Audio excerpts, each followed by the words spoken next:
I came with a camera, I came with a pen. Just another story, like 100 before then. Smoke in the city, fire in the air. Then my partner disappeared, and nobody cared. I called his number again and again. The silence got louder with every attempt. I ran to the consulate, red, white, and blue, the place I was taught would come through. The gate stayed locked, the lights stayed low. Then a voice on the phone said, "Son, you should go. We're closed on Sundays.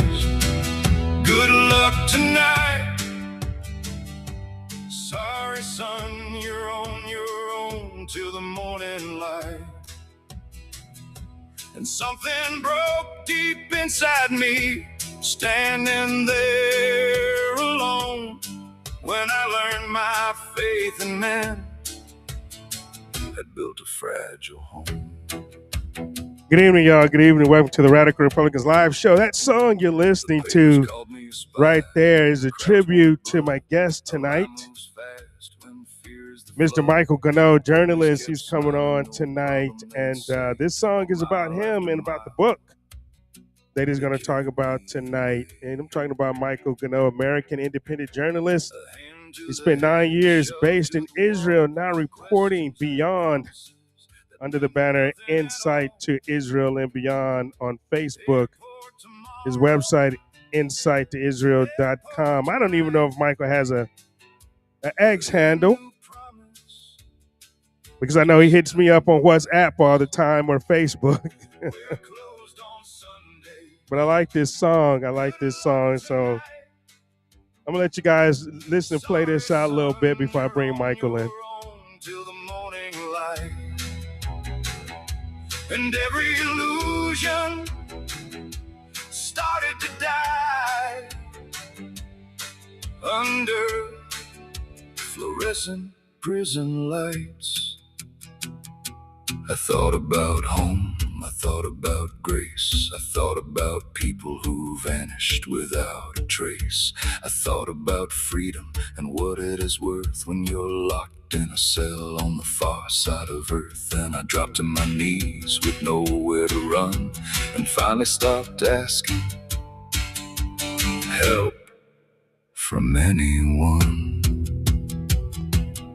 Not the government, not the flag, not the men who said they'd have my back, not the lawyers, not the phones, not the promises, not the throne. We're closed on Sundays. Good luck tonight. Sorry, son, you're on your own till the morning light. But there in the darkness, one thing remained. The God of my fathers still knew my name. The country was silent. The prison was cold. The lies kept coming. The fear took hold. But one thing stayed standing when everything fell. The God who still hears from the depths of a cell. Closed on Sundays. Good luck tonight. I bowed my head and prayed that night.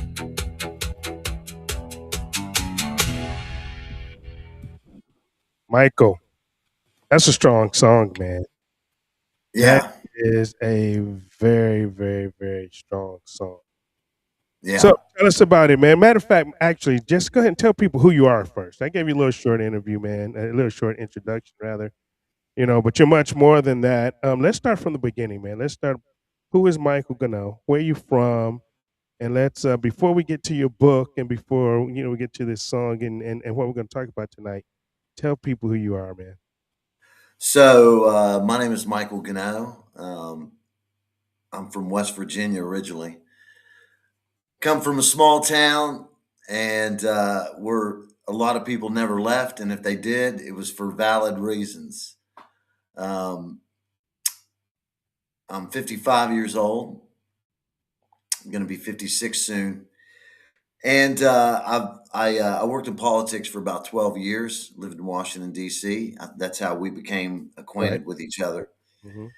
And I left D.C. because I reached a certain level and saw the corruption in both parties.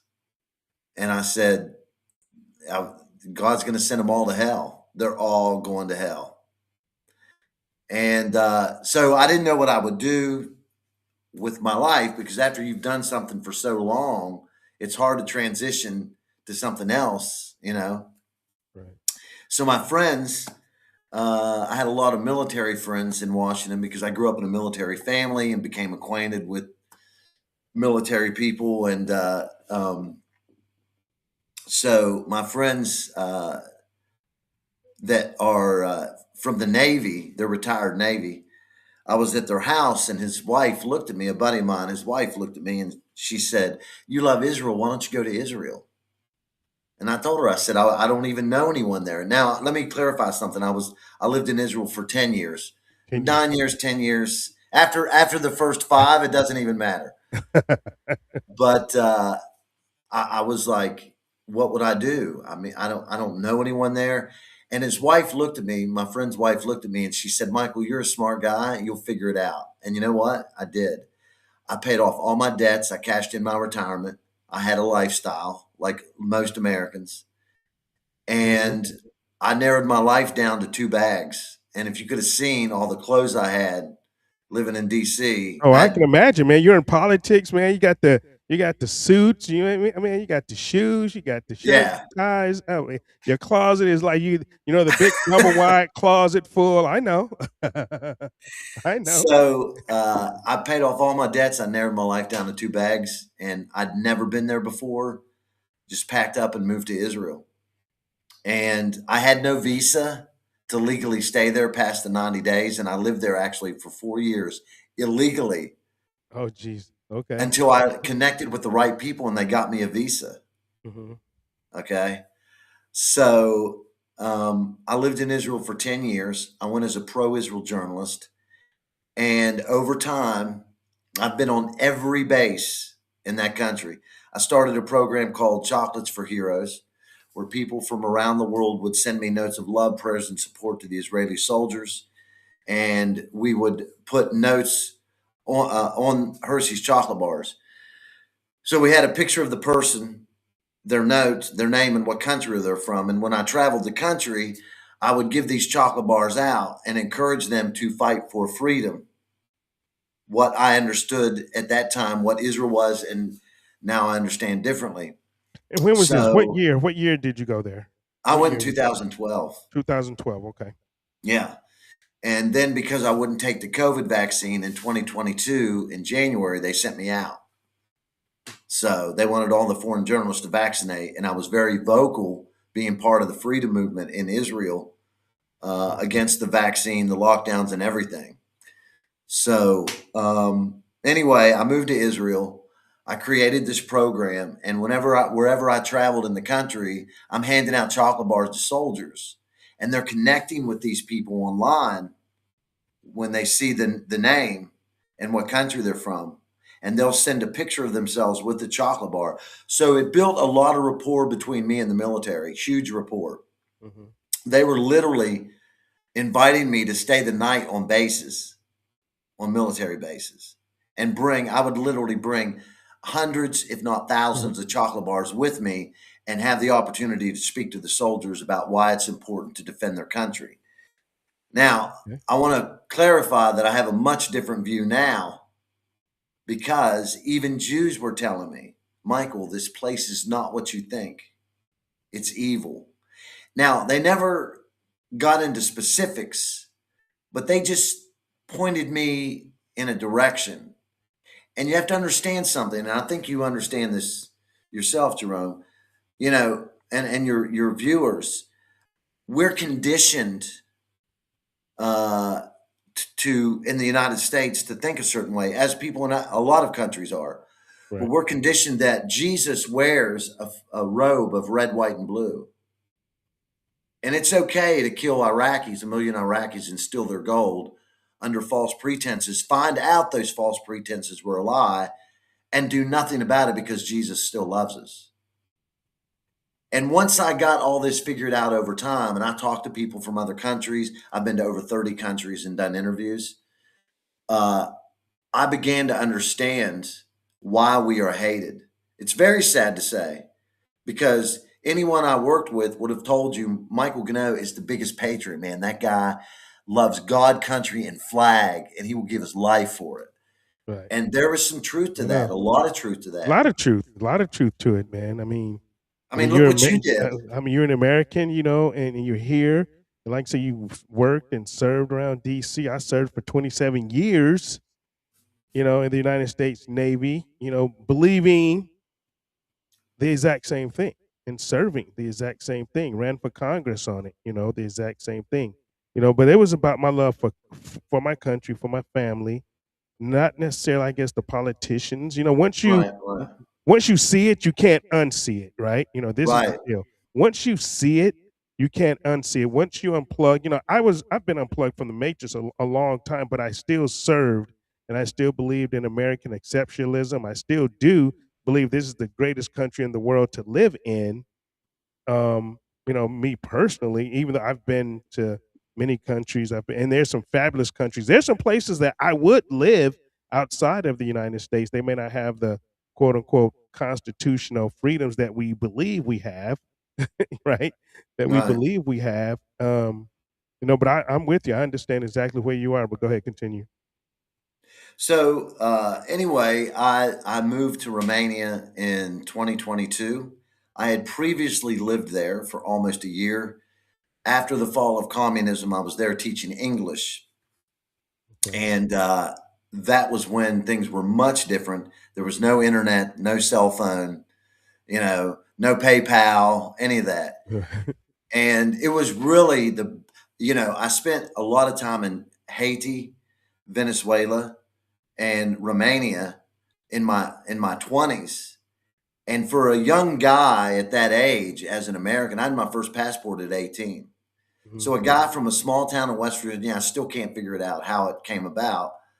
But for me to travel to those countries at that age, uh, I look back on it, it's like, wow, it's shocking to me because now my own, and I say this with respect. I mean, I have people in my family that won't, I've invited their kids who are in their 20s to come to Romania, come to Malta, where I'm currently staying for the summer. You know, come and see. You got a free place to stay, every advantage, Right. and they're like, stop talking to our kids. I'm like, Wow. are you crazy? I mean, why would you not give your children the opportunity to experience life outside of Podunk? I have no problem to say it. Podunk, West Virginia. Okay. Right. Listen, if all you have is bars, your little honky tonks, and your Harley Davidson and your tats, you're just plain old white trash to me. I'm sorry. I'm very harsh, Jerome, because I get tired of the stereotypes and those that are stereotypes and then those that are played off as normal. Right. I Okay. mean, and you say you're hard. I wouldn't say you're hard. I would say you're real, because people that have been outside of the United States and experienced other cultures, right? Like we have. Like I said, I've been on every continent. I've been over and over 400 500 different state cities, and we've experienced other people. We've experienced their culture. We experienced their lifestyle. We've experienced these things. And there's so much more than, like say, Podunk, West Virginia, right? Or Cleveland, Ohio, for that matter, where I'm from, right? There's so much more to see. And you begin to broaden your mind, open your mind, broaden your horizon to to see everything in this big perspective, in Right. the bigger perspective than just what we've been brainwashed or conditioned to see in this little box. And it's interesting because I decided I went through a lot of challenges last year. And so I decided to take this summer off, come here to Malta, swim in the Mediterranean when I can. I'm working in this Italian restaurant uh, where I'm meeting people from all over the world. Mhm. That's the only thing that excites me about this. It has nothing to do with the job, the food, the quality of the restaurant, whatever. It means nothing to me. Okay. It's the ability, the experience to meet so many people from around the world. It's exciting to me. So I came across two kinds of people today working in the restaurant. I came across about three times Americans, okay, which is not so unusual in Western Europe, okay, but there's some rarities here. The average American, I think it's less than 10%, 20% own a passport. Right. Fewer percentage of that get actually use it. And I'm going to make my point, but I want to backtrack just a second. Yeah, go ahead. Jerome, not everybody has been afforded the ability in life like we have. I mean, I took a risk in leaving with the amount of money in my pocket that I did. My family said, "You're a nut." Okay. So not everybody Right. has the wherewithal to travel abroad. And I respect that and understand it. Okay. We're bogged down in life with bills and all kinds of craziness. And we're in 2026. So I just want to say that to your viewers. Uh, Not everybody has that option, but when you have that opportunity and then you shut it down, not only for yourself, but for other people, you're a very narrow minded, disgusting, stupid, moronic individual. So moving forward, today I met some Americans, and I really enjoyed it. It was fascinating because they had their children with them, and their kids were in their teen years, in that time of their life when they can comprehend everything around them, you know, and they're still not tainted by the world's garbage, okay, and probably not fully conditioned yet to think like this. Right.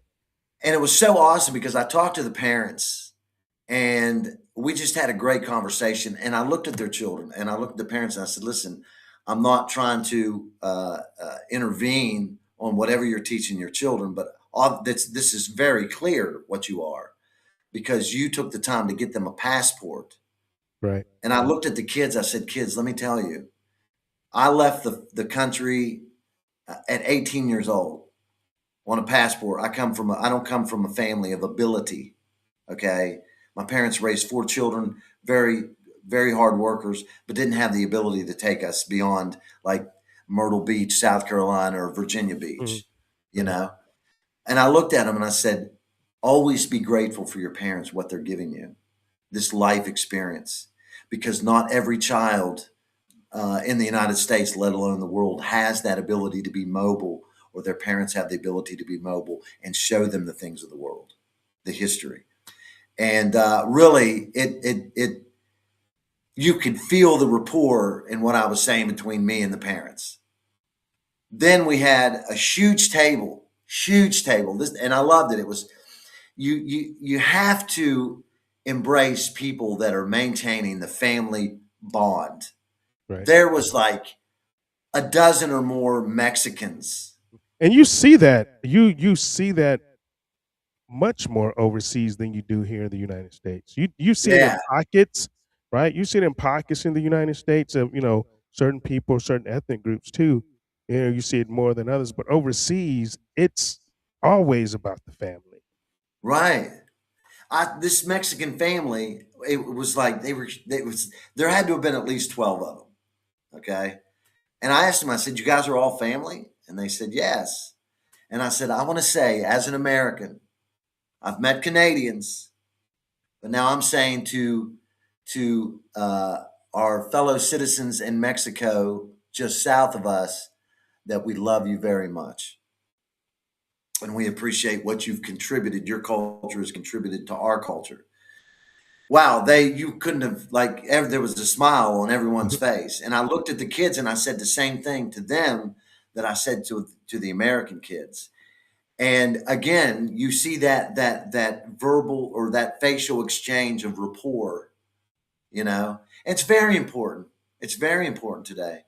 Because see, Jerome, what I've learned over understanding that there is a corruption that cannot be reversed.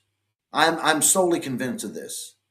That no man is going to save us, no politician. I was just talking to my buddy Jason, who actually did that song and who's helping me with the book.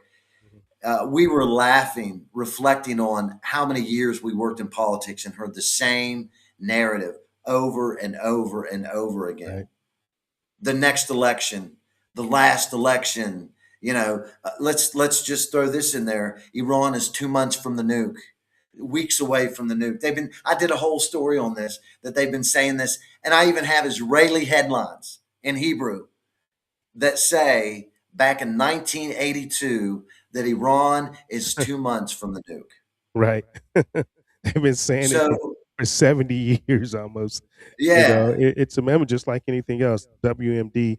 And they do that because it seems we always need a boogeyman to be able to survive. I would say survive in the country, because the survival of this country really depends on our military intervention and our ability to sell war to the world.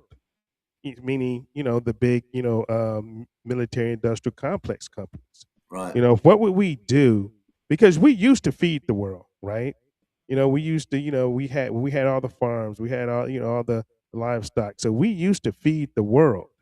Now, instead of feeding the world, we war with the world. We send out the war machine. What would we be as a country right now? Because all the manufacturing is gone.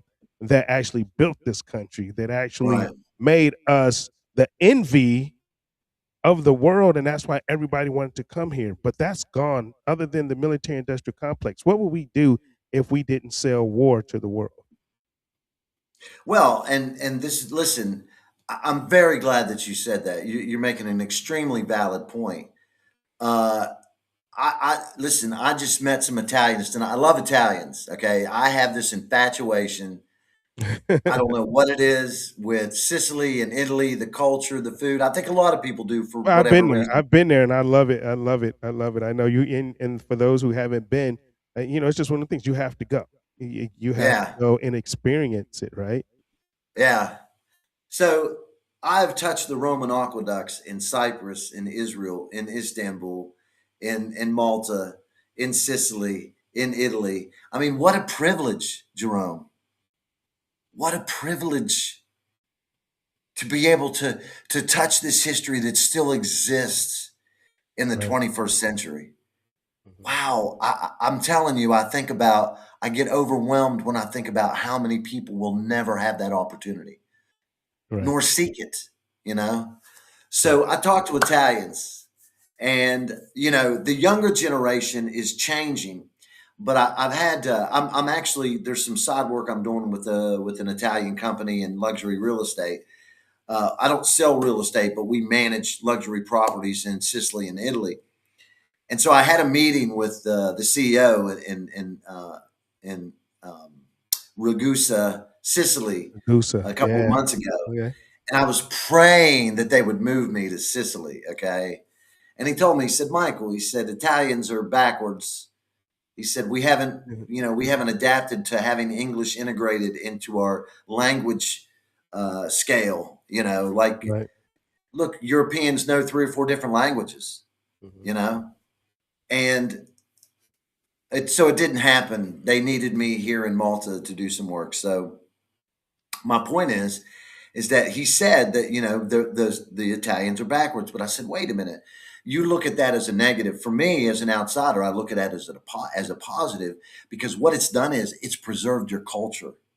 Right. It's preserved your heritage. Mhm. And although I'm at a disadvantage because of that, life isn't about me. My bigger point is that when I talk to Italians, I gloat. I gloat over their accomplishments, because I asked them, I said, what has America done? What have we done in the brief time that we've been in existence? We brought blood, we brought chaos, we have robbed, pillaged. And Jerome, listen, with all respect to the soldiers, really, I mean, I have to be honest with myself as much as honest with you. I've had military retirement friends of mine on my show before, and they Mhm. told me, if I knew then what I know now, why would I sacrifice my family for what? Another fake war? Right. You Right. know, did we accomplish except to destroy lives? You And know, and then you I s compare yeah, that. I'm sorry, I'm not gonna cut you off, but just in Okay, the go reason ahead. that's the reason why the suicide rate among military people that served overseas, that served in Iraq, that served in Afghanistan, that have done these things, that's why the suicide rate is so high, because that's some of the mindset. They know what they've done, and then they come back and be like, "It was really for nothing." But go ahead, Right. I didn't mean to cut you off. No, no, no, no. Jump in anytime, bro. Please. I apologize. It's very hot. It's like 95 degrees every day here. I Oh, know is it's it? hot in the US And it's too. like 2 o'clock in the morning there right now. So Mike is hanging Yeah. out with us at 2 o'clock in the morning there, and they're in Malta. So So I have learned the 14 years that I've been outside the US. Listen, I don't take anything for granted. And it's not cliche to say, I wake up in the morning, I have a Bible my mother gave me. For all those who I get a lot of punches. I mean, I haven't been, my family, and I say this with respect to them. I love my family. They're like, but you said this about Israel, and you said this about, the United States. And I'm like, look, come on, man, you got to evolve and change and educate yourself. What I believed 10 years ago, I certainly do not believe now. right, What I believed 15 years ago, obviously, I've educated myself, and I wouldn't know had I not been to Israel and seen that this is not the Holy Land. It's anything but that. They're homosexual capital of the world. Google it in for yourself. The nations have been robbed of money for the Holocaust survivors, which has now been outlawed to question legitimately. Trillions of dollars have been stolen from the nations via the government of Israel and all of its nonprofits, plus taking up money through Christian and Jewish nonprofits for the Holocaust survivors, on top of what we get from the nations. For example, Germany gave something like 4.5 billion euros last year, okay, for Holocaust survivors. But yet, if you Google it in, they live in poverty in Israel. Now, why is that? Where's the money? You know? Right. So my point is You always see that the those best thing, commercials too. It's like, you know. yeah, it's crazy. It's crazy. So the best thing, my point is, the best thing I ever did for my life was to leave the shores of the U.S., take that risk. I mean, $600. My family was like, "What are you, crazy? Why don't you just go and visit Israel, see if you like it, and if you like it, come back?" I said, "Why would I spend that money and time? This is what I'm." You have to have a clear cut, precise understanding. You may not know all the details, but you better know and have some direction, a little bit of direction. And when you do, I'm telling you, take the risk, no matter what it is in life. And I'm telling you, you will look back on it, even if you fail, you'll look back on it and say, "Man, that was amazing. Like, how did this happen?" So I think I've basically summarized. I know we got off on a few Dude, this is my show, topics. man. It's unscripted, brother. It's unscripted. This show goes whichever way we want to take it, and then I'll bring it back to where we need to be. You know, and that's the beauty of a live show. And you know, that's why I have the audience that I do. They understand that this is unscripted, unfiltered, uncensored, right? Unedited, and definitely unapologetic truth is what we're bringing here.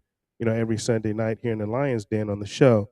But as you in your journalistic as a journalist in your journalistic, you know, travels, what are some of the biggest stories that you covered, and then tell us why you were in Turkey because this is what the book is about. Okay, so take us around the world a little bit, where Michael's been, some of the stories that you've covered. I've watched you. I've been watching you for years. I know some of the stories, but you know, and then let's end up in Turkey that night.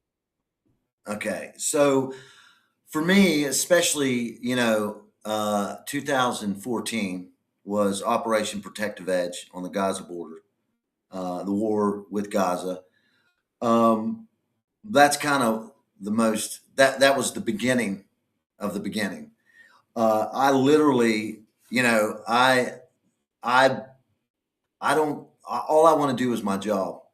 For me, it doesn't matter what the risk. I want to do my job and do it right, and find an edge and an angle above the guys that are journalists that have money and backing, because I'm independent. I have to raise my own money, you know? Right.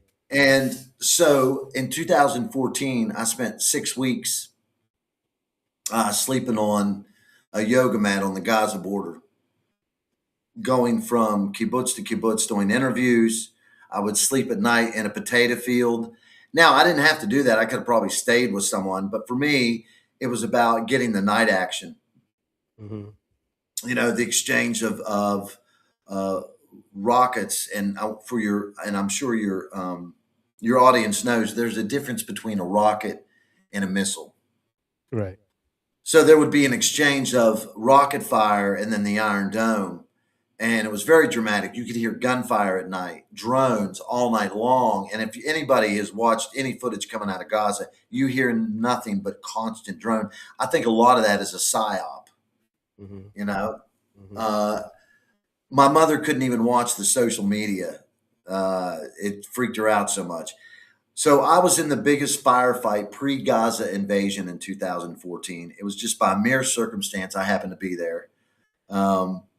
But I always happen to be in a lot of places that were just like, how did this happen? So I was on kibbutz. It's called Kibbutz Sufa, and a woman had actually invited me. She followed me on the social media. She goes, "Michael, listen, I see what you're doing. please, I want to come to my house.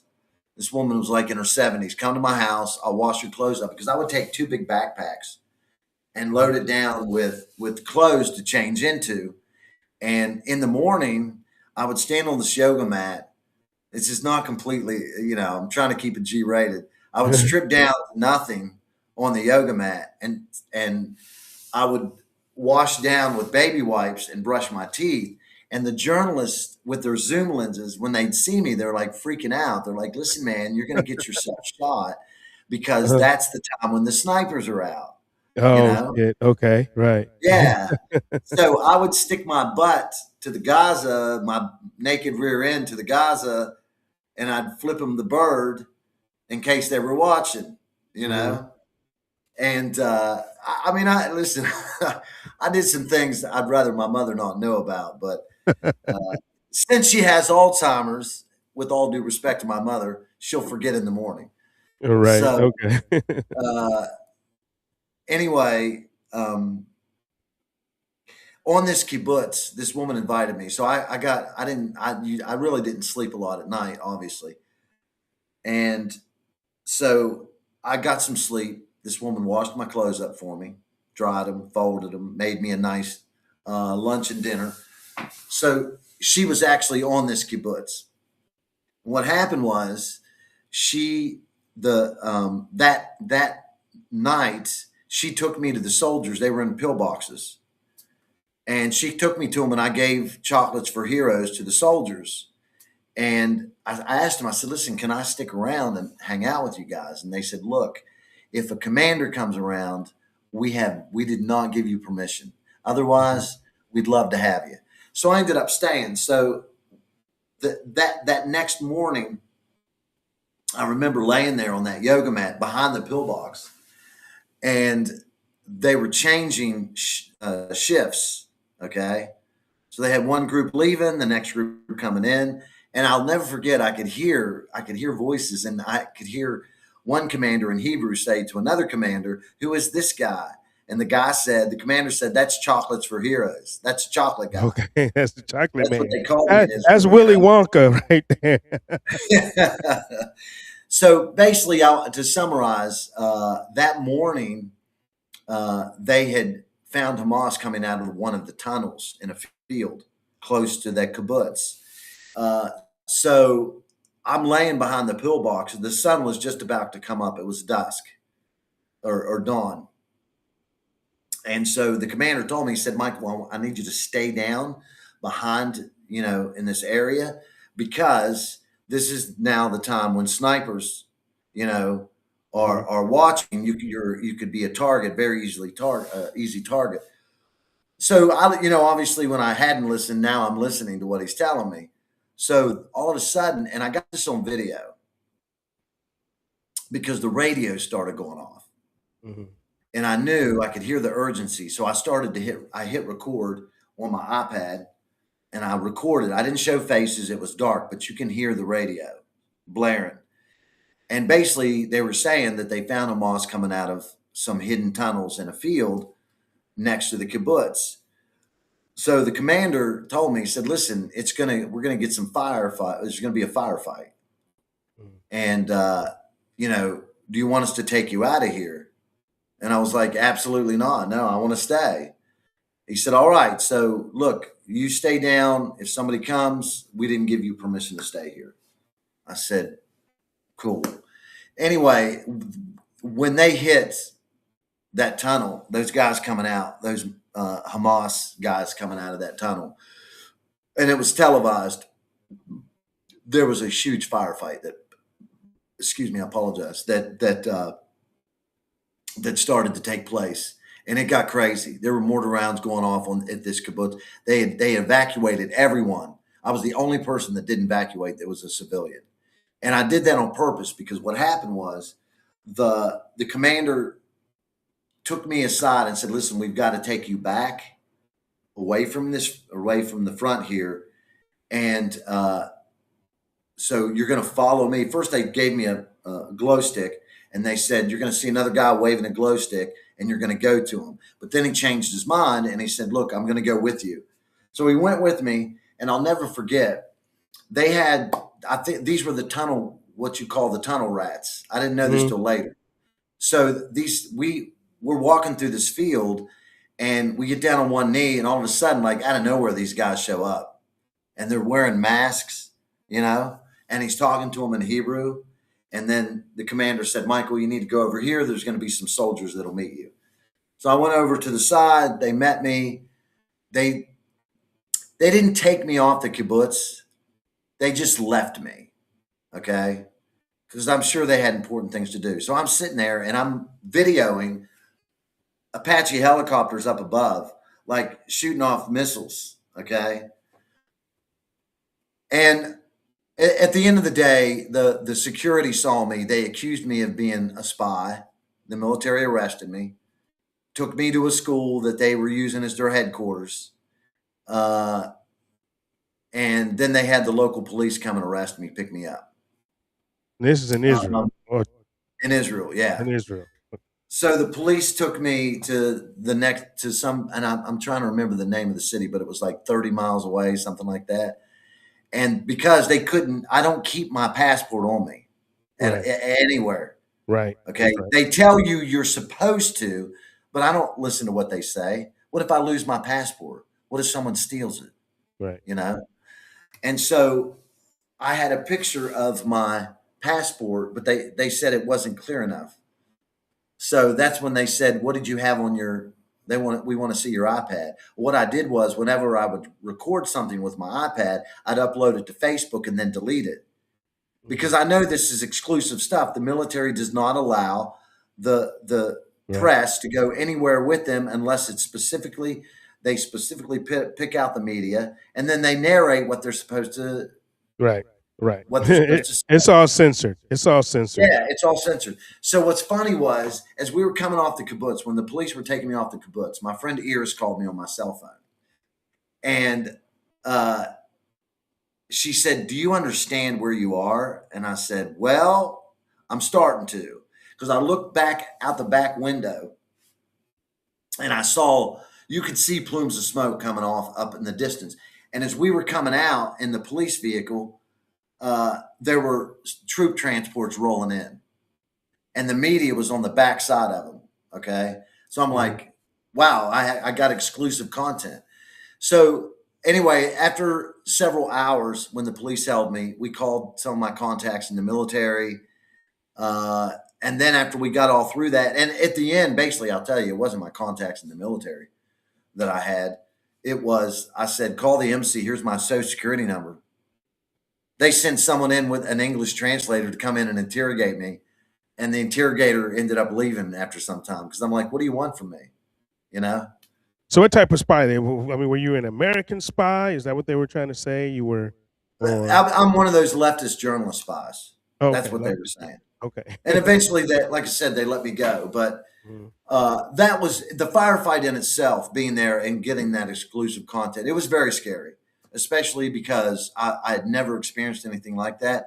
One of the other things I experienced was back in 2023, the farmers protesting against the French government. Mm-hmm. I was actually with the farmers where no other journalist was. They came and did interviews, and then they left. Okay. But then the farmers started moving towards Paris, because there are several routes to get into Paris. Okay.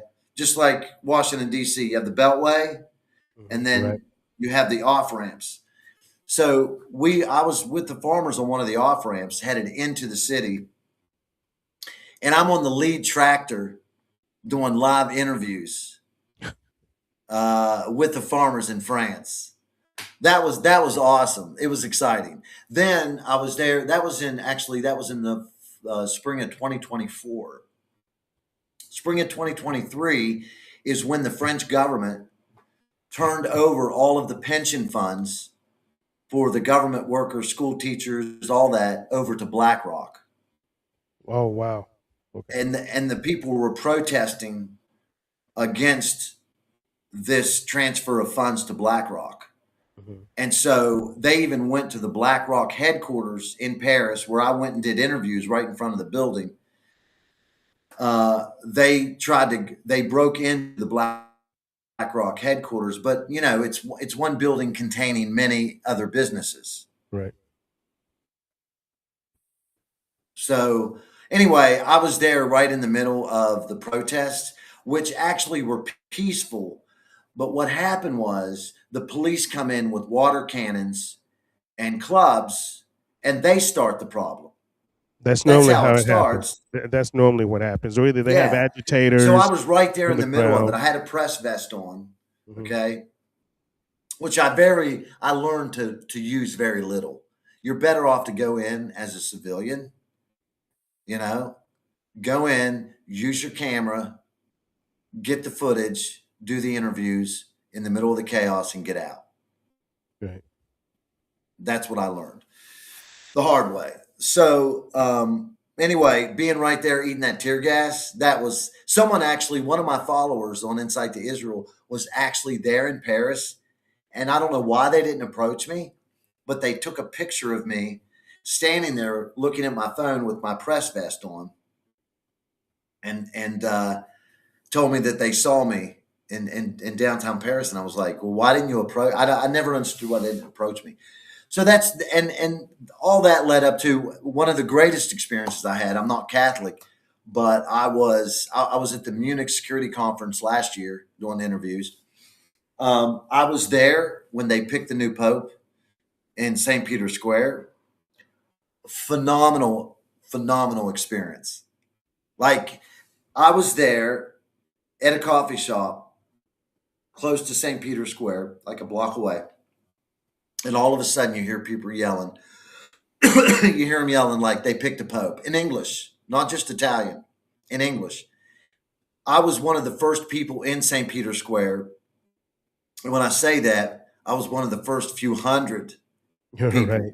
Mhm. in St. Peter's Square, But I got some excellent video footage, did some excellent interviews. It was a phenomenal moment to be involved with. Well, I could bet on that for sure. So let me ask you a So, question real quick before you go on and take us yeah, into your dilemma in Turkey. I mean, because you've been to Israel, you've seen it, you've been there, you hung out with them, you've been at the border of Gaza, you've been there for years, and what's going on in Gaza now, now with the Palestinians, with you being there, living there, being part of the culture, seeing it, recording it, would you consider what is happening there now a genocide? absolutely. And I'll tell you, it's funny because I spent a lot of time not only with settlers. I've been to Hebron many times. Hmm. I've been on patrols with the military in Hebron, and I never understood the whole situation. And let me say specifically in Judea and Samaria, West Bank, whatever you want to call it. I don't even care anymore, really. I think it's all a joke. It's a psychopath's joke. Uh, I went to Hebron, and they have that city divided. Okay, Hmm. and they say they have it divided for security purposes. Look, I asked myself this question, and I posted this recently in my Facebook. You're going to tell me a bunch of white Jews from Europe are part of the lineage of Abraham, Isaac, and Jacob and claim to be Semitic? Now, right off the bat, that's insane. But there's a deeper meaning here, and I want to clarify this for people to understand what being Jewish means, although they argue that we are not allowed to define them. They can't even define themselves. And they refuse to because it becomes a word salad game. Okay? I was asked to convert in Israel multiple times by my religious friends. And I remember asking them, what does that mean to convert? Because I have no Jewish blood in me. So how am I Right. going to become a Jew? Because they're telling Right. me you can become a Jew. Hmm. So I said, what does that mean? Well, you take a course with a rabbi, and he's going to deny you. You've seen this in the movies. He'll deny you like 3 times because he want to test whether or not you're serious. Because Right. being a Jew is so hard. And let me tell you, when you hear that garbage, that's exactly what it is. It's trash. Being a Jew is so hard. It's the victimhood. Hmm. It's the victim card. I apologize. So they told me I go and take a course for 2 years. Jerome, let me put you on pause so I can get some water. Okay, go ahead. Go for it. All right, so Mike will be back in a second. Hope you guys are enjoying the show. Mike is one of those people, man, that I wanted to interview because he has so much knowledge about what's going on around the world too, and especially with the conflict in Israel, because that's one of the reasons why we are in this mess with Iran right now. I solely believe and said it more than once that, and even Marco Rubio said it, that we went to war, we bombed Iran for Israel. So, I want to speak with someone. I want to have somebody on the show that has actual knowledge of things that are going on over there, because we hear the talking heads. None of them have gone over there. I haven't been over there. I've talked to people. I've interviewed people from Israel. I have friends from Israel, and like I say, Mike's been there. So that's why I want to have him on the show.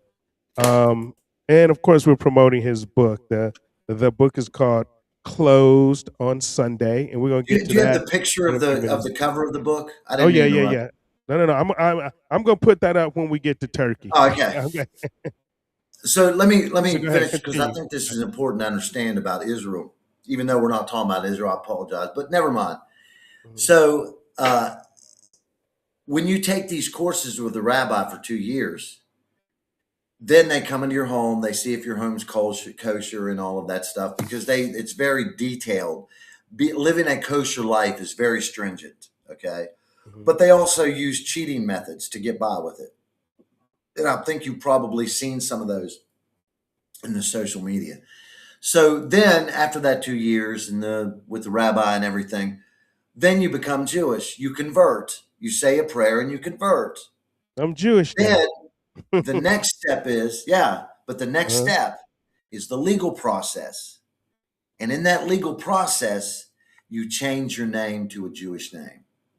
Okay. Now, the part that makes me Jewish, because I asked him, I said, so what if I go through all of this process, become religious, but after a few years I stop practicing Judaism? Am I still a Jew? Of course you are. Of course you are. Now, here's where they get it. Here's where it comes from. And here's why they claim to have the lineage of Abraham, Isaac, and Jacob, who were not even Jewish. In fact, the word Jew is not even used in the First Testament. Right. It's not used until the Second Testament.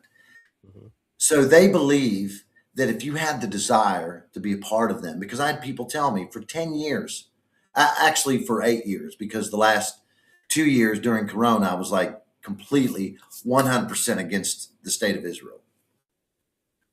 Because my eyes were slowly opening and then accelerated with Corona.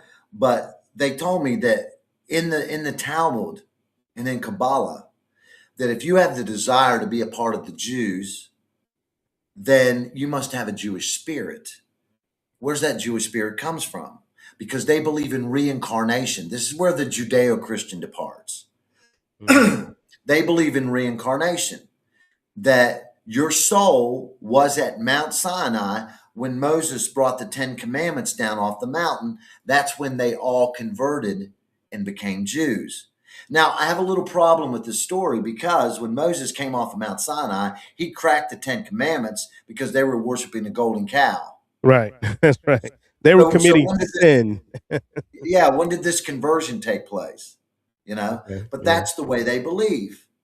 Now, they also believe that the Jews that are evil, okay, here's how they make excuses for it. I have a friend of mine that told me, we talk all the time. He's Jewish, he's Israeli, lives in New York. New York. No, he lives in New Jersey. New Jersey. I'm sorry. He lives in New Jersey. Did I just say all that? Yeah. Go Anyway, so he told me, he said, look, the Rothschilds aren't really Jews. I said, well, wait a minute. Why do you say that? He said, they're pretending to be Jews so they can bring a bad name to us and bring persecution. I said, now, wait a minute. You're going to tell me that people that are evil, that are Jewish, are pretending to be Jews because they just hate you that much? Right. You know? Yeah. I They said, just come want to give on. me a bad name. They just want to give me a bad name. It's crazy. So what they tell me is whenever you see a Jew that's not acting like a Jew, whatever that means, they're called Erev Rav. The Erev Rav, and they refer back to them, back to the time of Moses and the exile out of Israel, coming out of Israel. I mean Egypt. I Egypt, apologize. out of Egypt. Coming out of Egypt, and what they say is it's called the mixed multitude. So the Egyptians wanted to be a part of the Jews, so they came out with the Jews, okay, or the Hebrews, whatever you want to call it. Again, the word Jews is not used in the First Testament. Right. So whenever, to this day, whenever there's a bad Jew, they're actually the Erev Rav pretending to be Jews. So I asked him, I said, so what you're going to tell me is these Erev Rav have been among you ever since you left Egypt? And they're the reason for all your persecution and George Soros and Marion Adelson, and are they? Because I asked my buddy, I said, so Are they real? I want you to tell me. That's hilarious. I want you to tell me. I need you to point out to me who's a Jew and who's not, so that way I can say these aren't really Jews. They're pretending to be Jews, but he can never do it because I told him, I said, if this is the case, that there are Jews out there pretending to be Jews and they're not really Jews, then the numbers of the Holocaust cannot be accurate. Correct. Because somewhere in that mixed multitude were a lot of people that were acting like you, but not you. Mm-hmm. I mean, none of it adds up. All the arguments don't make sense. They don't. No, you have to make it make sense. You have, you have to make it make sense, and then, and it really doesn't. And it really doesn't. So, all right, here, man, I'm gonna take you to Turkey. So you get to Turkey. What was going on in Turkey? Why were you in Turkey? So in March of last year,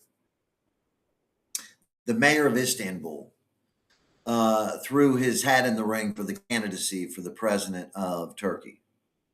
Mm-hmm. And he was very highly favored. The election, if I'm not mistaken, I haven't had the time to follow anything about Turkey ever since then. Not in detail, but the election is this year. And if I'm not mistaken, it's in the fall. Anyway, so Erdogan accuses the mayor of Istanbul of corruption. If you can only imagine what that means and looks like. So he had this guy arrested on corruption charges. And all of a sudden, it causes a huge outbreak of protest across the country. Yeah, I remember seeing you had some live footage in there in the middle of all of that. I don't know if you want to call it rioting, but protest. Let's just say protest. You're in the middle. Yeah, there were literally. There were. I didn't mean to interrupt you. There were hundreds of thousands of people protesting in Istanbul alone. That's in Ankara there were like probably at least 1 million. Right. In Ankara protesting. So I raised the money. I stayed up all night for like 2 nights and raised the money to go. It didn't cost me much. A plane ticket, once you get into Europe, is like $50. I can buy a plane ticket from Bucharest to Rome for 50 euros. Mm-hmm. Okay. It's very cheap to fly. You guys are getting screwed in the US with your flight prices. It's shocking. It's really shocking.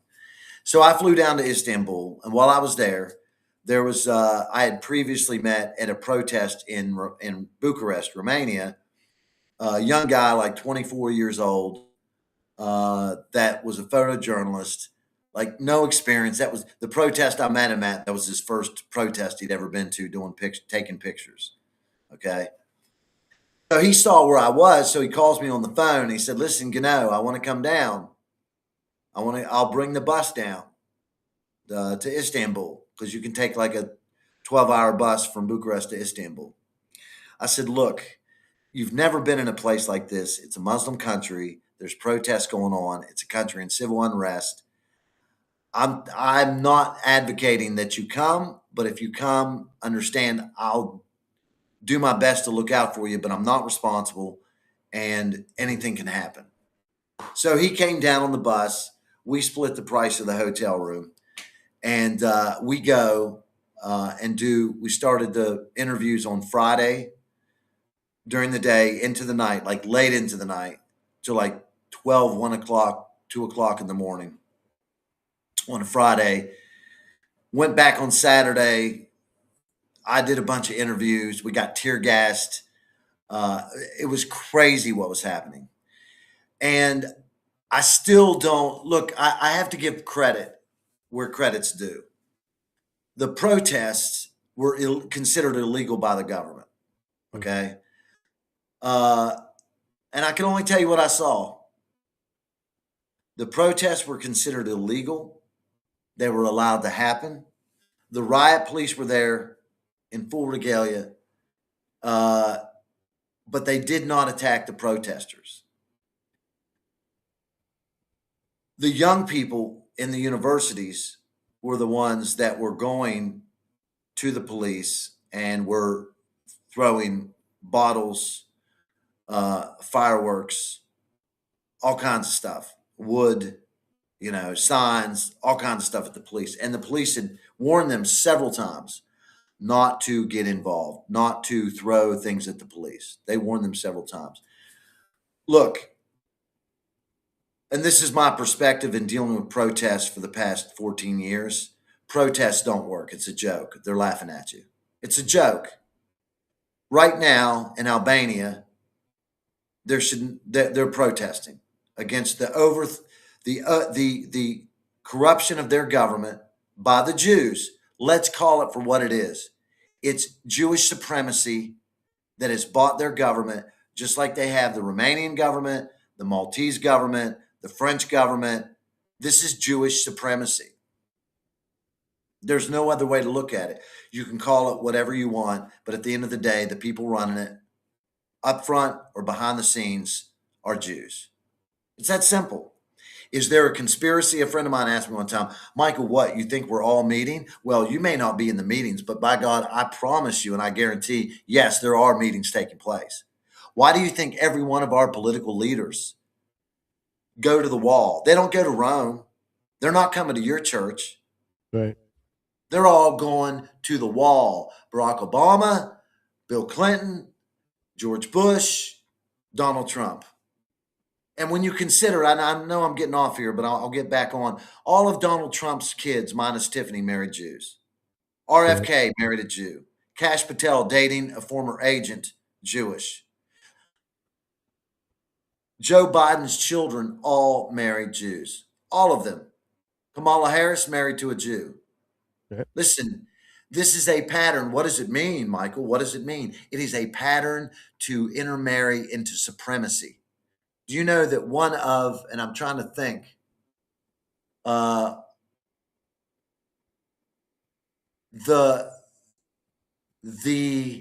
guy that Israel's trying to install into Iran. Right. Yeah. Pavli or whatever his name is. Pavlov. Yeah. That guy's whatever, son just married a Jew. Right. All right. This is biblical, ladies and gentlemen. They're calling Trump in Israel and the United States. The rabbis are calling Donald Trump the Messiah. And here's what's crazy about Western Christianity. And let me say this, I'm very clear on this. I am looking forward to Western Christianity burning to the ground. Listen, I'm going to suffer like everyone else, folks. Okay? None of us are going to escape the inevitable.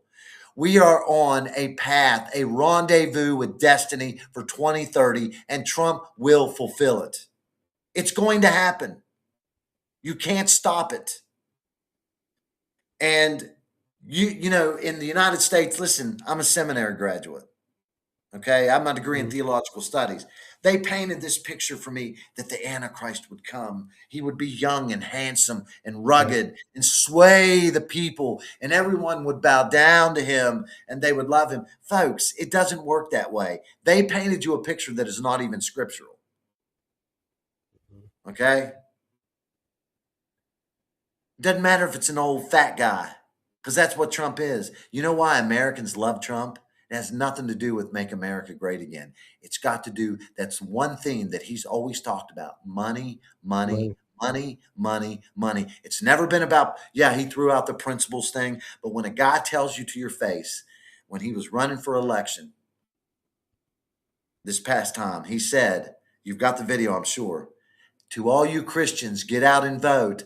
I'm not a Christian. Yeah. No, he didn't really mean that. It was a slip of the tongue. A slip. No, He it slipped wasn't. up. Mm-hmm. Anyway, I got off. So my point is that I flew to Istanbul. We do 2 days of interviews. I had no idea. So we had the plan that he'd never been to Istanbul before. So I told him, I said, listen, man, I've been here many times. I'm going to take you around. I'm going to show you what Istanbul's about. We'll go to the Grand Bazaar. Okay. So the next day, Sunday, because I told him, I said, let's do the tour thing on Sunday, and then Monday, I'm gonna fly out, dude. I don't want to sit on a bus for 12 hours, man. I'm 55 years old, bro. Okay. Now I'm not a weak man. I'm in shape. I'm in good shape. Okay. I'm rugged, but I know when to like not put myself in bad transportation situations. Yeah. This guy was like 24 hours. Okay, you can handle another 12 hours back to Bucharest on the bus. Anyway, so Sunday morning rolls around, and I actually had a breakfast with one of my Turkish contacts. So I'd left the hotel early that morning. So I went to breakfast. We had a meeting, and so I'd phoned Dan. His name was Dan. I called Dan. Now, Dan's like me. Listen, every journalist should have 2 cell phones at least, minimum. Mm-hmm. Okay. So I called Dan on his first cell phone. The call was declined. I called him on WhatsApp. I called him on his other cell phone. The call was declined. I knew automatically, man, something's up. Mm-hmm. Something's wrong. I immediately, no hesitation, jumped in an Uber and went to the U.S. consulate. Now, this is around 1 o'clock in the afternoon. I'm giving you a rough estimate of the time. Right. It was around 1 o'clock in the afternoon. I get on consulate grounds. The security on the consulate grounds is all Turkish. And out of all the security guys, there's probably like 2 that speak English. I was in shock. So no Americans at the American consulate. Yeah, no Americans. Excuse me 1 second. So I tell him, I said, listen, I have to, I've got a buddy of mine, another journalist. He's American Romanian. The police, I believe the police have him. He's not answering his phones. I know this guy pretty well. It's not like him. So they wouldn't even let me inside the consulate. They made me stand at the bulletproof window, okay? Mm-hmm. And they shoved the phone up underneath. So they let me talk to this woman, and I told her what happened. And she took my information. What's funny is she didn't even ask for my passport number. Mm. Okay. So I gave her some information, told her what was going on. And she said, did the other guy come in to Istanbul with his Romanian or his American passport? It's important for us to know. Now, I think about that now, and I'm asking myself, I'm seriously thinking about that now. It just came to me. American Jews that have a dual citizenship with Israel, when there's an attack and they're in Israel living with a home address, getting their mail, paying their bills, going to work in Israel, if there's an attack, why are they seen as Americans? You're in a foreign country. Right. You chose to live there. You chose to live there, have a residency there. You chose to put yourself in a situation of risk. So if you die, you should be counted as an Israeli, not an American. This is my opinion. Okay. Now, I was in a different situation because I'm on a tourist visa. Right. Now, I'm probably being a hypocrite here, but what people don't understand is, and especially people that I know that have mocked me over this whole Istanbul situation is, they say, well, why would Trump help you? Why would Trump help you? You talk trash on him. You're an American. Regardless, Exactly. you're an I told American. him, what are you, crazy? It doesn't matter my political. It doesn't matter. Listen, there are certain things that I haven't done in the past 15 years, 14 years in the United States that someone say, what do you have the right? You haven't voted. What right do you have? You know, it doesn't matter whether I vote or not. Let me tell you, let me get off here for a second. Your voting does not matter. It doesn't matter. I'm very convinced of this, that our leaders are selected, not elected. Right. But uh, they did not. The consulate. I would do an update video every hour, on the hour, in the social media, on how the consul is doing nothing for me. So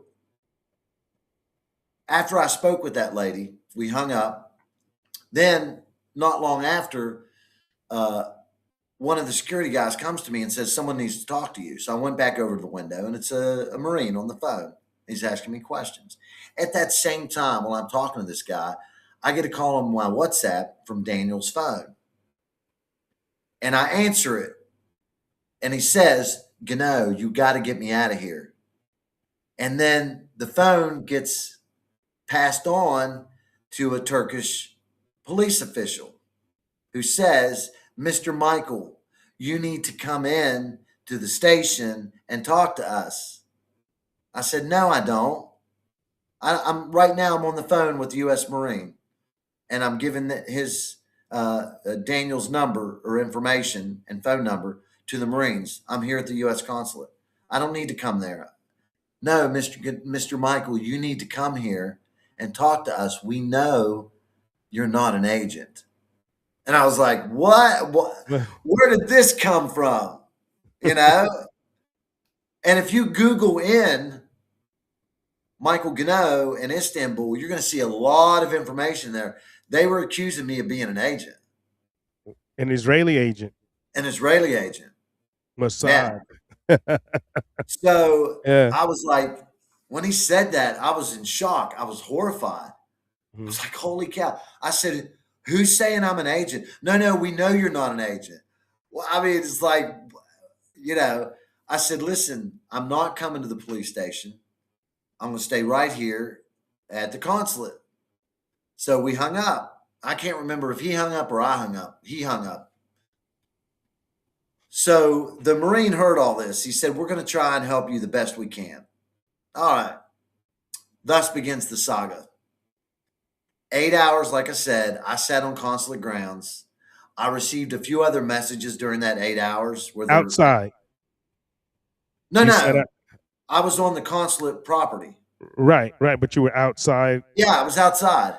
Yeah. It was cold. This is in March in Istanbul. Okay. It's not the warmest. I sat outside.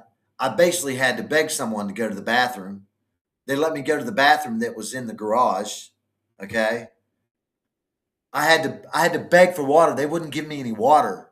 No food. One of the security guys said, you want some water? I'll give you some water. He brought me a cup of water. 8 hours I sat there. My government did nothing to help me at all. And then at the end of the 8 hours, the consulate calls me.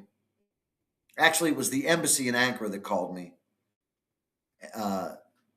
And they said, Mr. Ganoe. Now, I want you to understand something. During that 8 hours, the police show up, the Turkish police. Mm-hmm. And they're showing me a picture of myself on their cell phone. And they're like, is that you? I said, I probably shouldn't have answered him. I was really, listen, I was scared. I have to tell you. I was scared. I bet. Yeah. Because I'm picturing there's no way. Like, I'm like, what? Someone's going to come here and get me, and the police are looking for me. They want me in jail for whatever reason that they've never given me. And someone from my government is going to take me to the airport and get me out of here. I don't see that happening. So the police told me, they said, come with us. And I said, no, I'm not coming with you. I'm staying here. No, just come with us. I said, why do you want me? For what? So they just didn't bother. They didn't bother. And they sat outside that consulate the whole time I was there. Jeez. Okay. At the end, when it was getting dark, the consulate calls me, or the embassy from Anchor calls me on my phone and says, Mr. Ganoe, for security reasons, we cannot allow you to stay on the premises. What we advise you to do is to turn yourself into the police, get an attorney, we'll try and intervene. Good luck. Wow. Good luck. I was in shock. You can't imagine the shock that I was in. I said, excuse me, do you know how many times you've said this to an American journalist who ended up dead? Mm-hmm. We're sorry, Mr. Ganoe. We can't allow you for security reasons to stay on the premises. Good luck. What was the security risk? You know what?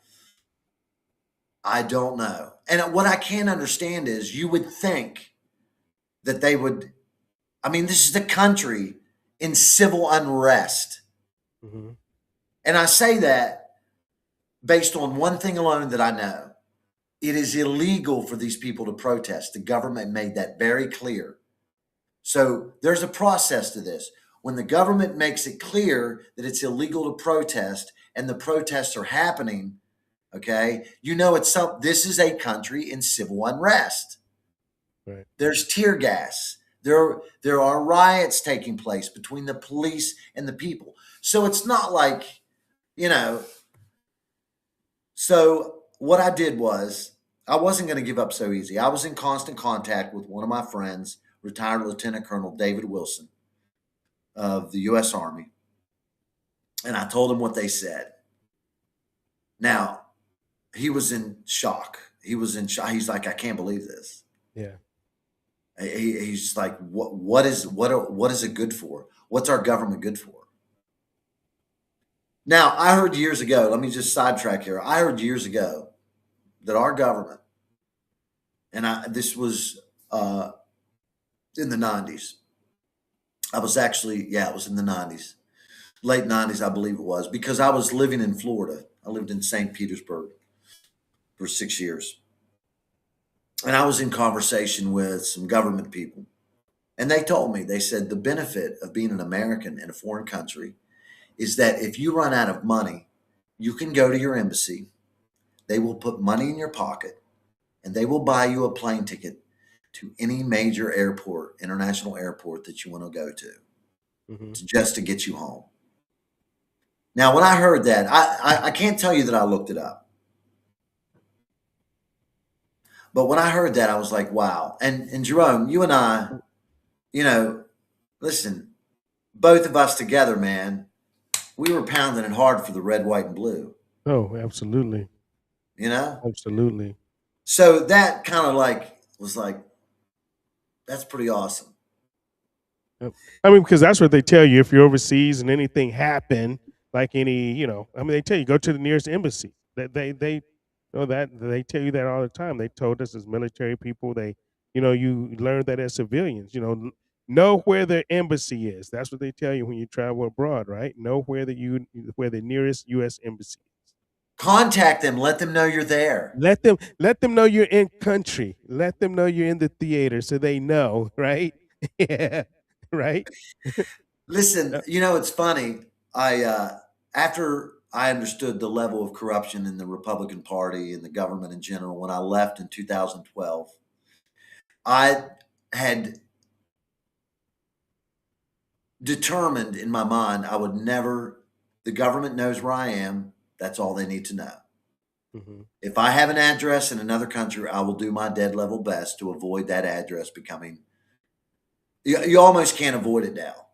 Right. Because now even the Balkans, the non-EU Balkans, when you go, they want to see an address.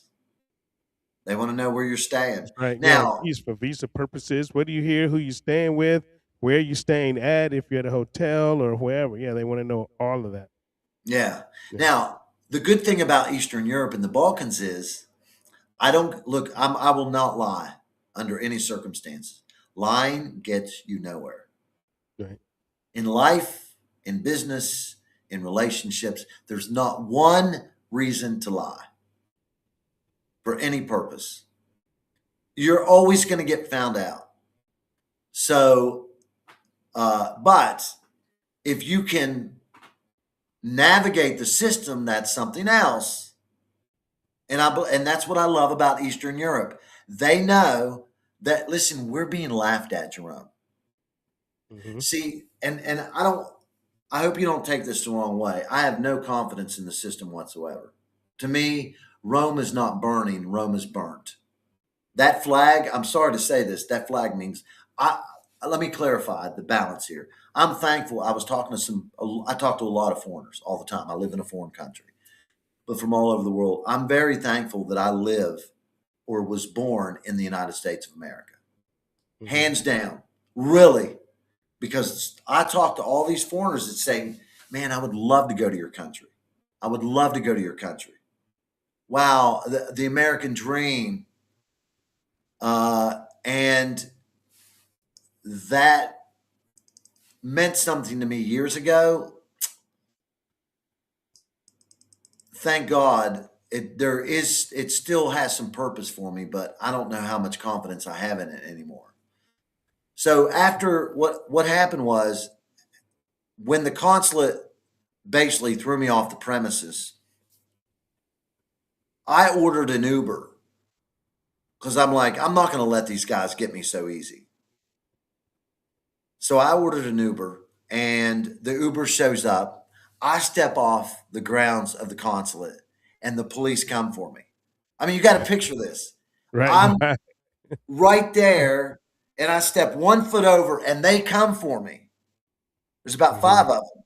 Okay. So I step back on, and I'm like, they're like, come with us. I said, for what? What law did I break? Tell me why you want to arrest me. No, just come with us. No, I'm not just coming with you. So one of the police officers said, let him go. It was a woman.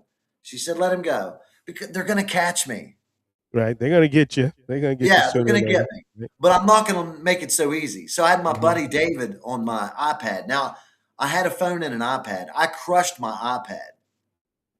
iPad because I didn't want him having access. Like, I literally crushed it. Okay. Mm-hmm. If they wanted to, they could really find something, but I wanted to make it difficult for them. Thank God. Listen, when I was packing for that trip, I didn't take my press vest with me. I didn't take my laptop, which is very rare. And I'm glad that I didn't, because I would have had to destroy a very good laptop. So I'm in the taxi. My buddy David, I've got him on my cell phone with me. He's like, well, because I told him, I said, listen, I'm doing it. I'm calling the Uber, and I'm gonna. He said, Michael, this is what the test for you. You know, you knew this day would come. You knew it would come. You knew eventually, at some point, you're going to be somewhere, and they're going to catch up with you. Mm-hmm. So I get in the Uber, and he's like, are they following you? And I said, no, they're not. So we drive, and I'm telling you, a few times on the way, I thought about jumping out of the taxi. I seriously considered it. But here's the reality. I'm like, okay, listen, and I think that you understand this, Jerome. If I would have had anywhere from $1,000 to $2,000 in cash on me, right? If I was smart and wise, even a little bit, you can buy your way out of a country. Oh, very absolutely easy. Take you to You the just border. have to make sure. Go ahead. No. Go ahead. I was just saying, yeah, you can get to the border. You have to make sure, though, that the people you're looking or trying to locate that can accomplish this and get you on that path, you better make sure and be ready to fight in case they try to steal all the money you got on you. Right. Okay. So there's some difficulties there. And let me say, I've been on a lot of the borders of these countries in Eastern Europe leading down to Turkey. Their borders are wide open. Mm-hmm. Okay. Wide open. So anyway, I get 1 block from the hotel, I'm in the taxi, and I'm telling you, it was crazy. There were 4 plain police cars that swooped down on that taxi so fast. I'm telling you, it is no exaggeration. The same thing you would see in a movie. They just like this. I didn't even see it because I was looking out the windows to see if anybody was following us. And I'm telling you, it came out of nowhere. And they all jumped out. I didn't even have time to react. They pulled open the taxi door, grabbed me, grabbed my backpack, pulled me out, threw me in the back of a vehicle. I got 2 police officers on either side, 2 up front, and we're off. We're off to the police station. It was freaking scary. Okay. So the police officer to my right, which in the camera, I think it looks like your left, but the police officer to my right pulls open his cell phone and he starts scrolling the social media. I didn't even realize my videos had that many views in the social media. Wow. Like they were going viral. And I had no idea. And that was your and that was your videos from the protests and everything. Right. Right. Yeah. So he starts showing me how there's people calling for my death. I have WhatsApp messages still to this day, which will actually be in the book. We'll have photo shots of them and some of the headlines and stuff in the book. In the ebook, we'll actually have a link that you can go to and actually watch the headline in the Turkish media. Oh, wow. Okay. Yeah. So this guy's showing me like all these people. He said, everything's going to be fine. We're here to protect you. He said, do you see this? And he starts scrolling. He said, these people want you. Now, let me tell you, let me definitely assure you, this is where the PSYOP began. Uh-huh. Okay. These people aren't looking to protect me from anything. Right. Hell right? no. No. This is where, let me tell you, and I knew it from the beginning. I'm like, okay, I know where this is going. Now, I get to the police station. They take me to the police station. Okay. And the first thing they do is, okay, these guys are plain clothes police officers. They get in their trunk, the trunk of their car. They had a VW, 4-door, one of the big ones. I don't know what they call. I don't know the name of any of the VW cars, Passat or something. They get in the trunk and they pull out their police hat, their ball cap, police hat, and they put on a vest. And there's 3 of them. 2 guys have me, and the 3rd guy's video them. They're perp walking me. Okay. They don't put handcuffs on me. They just have me put my hands behind my back. Uh-huh. Okay. And they video me in 2 circumstances. They walk me down to the police station entrance, and they video me. Take me back, then put the backpack on, and they video me again. Okay. Okay.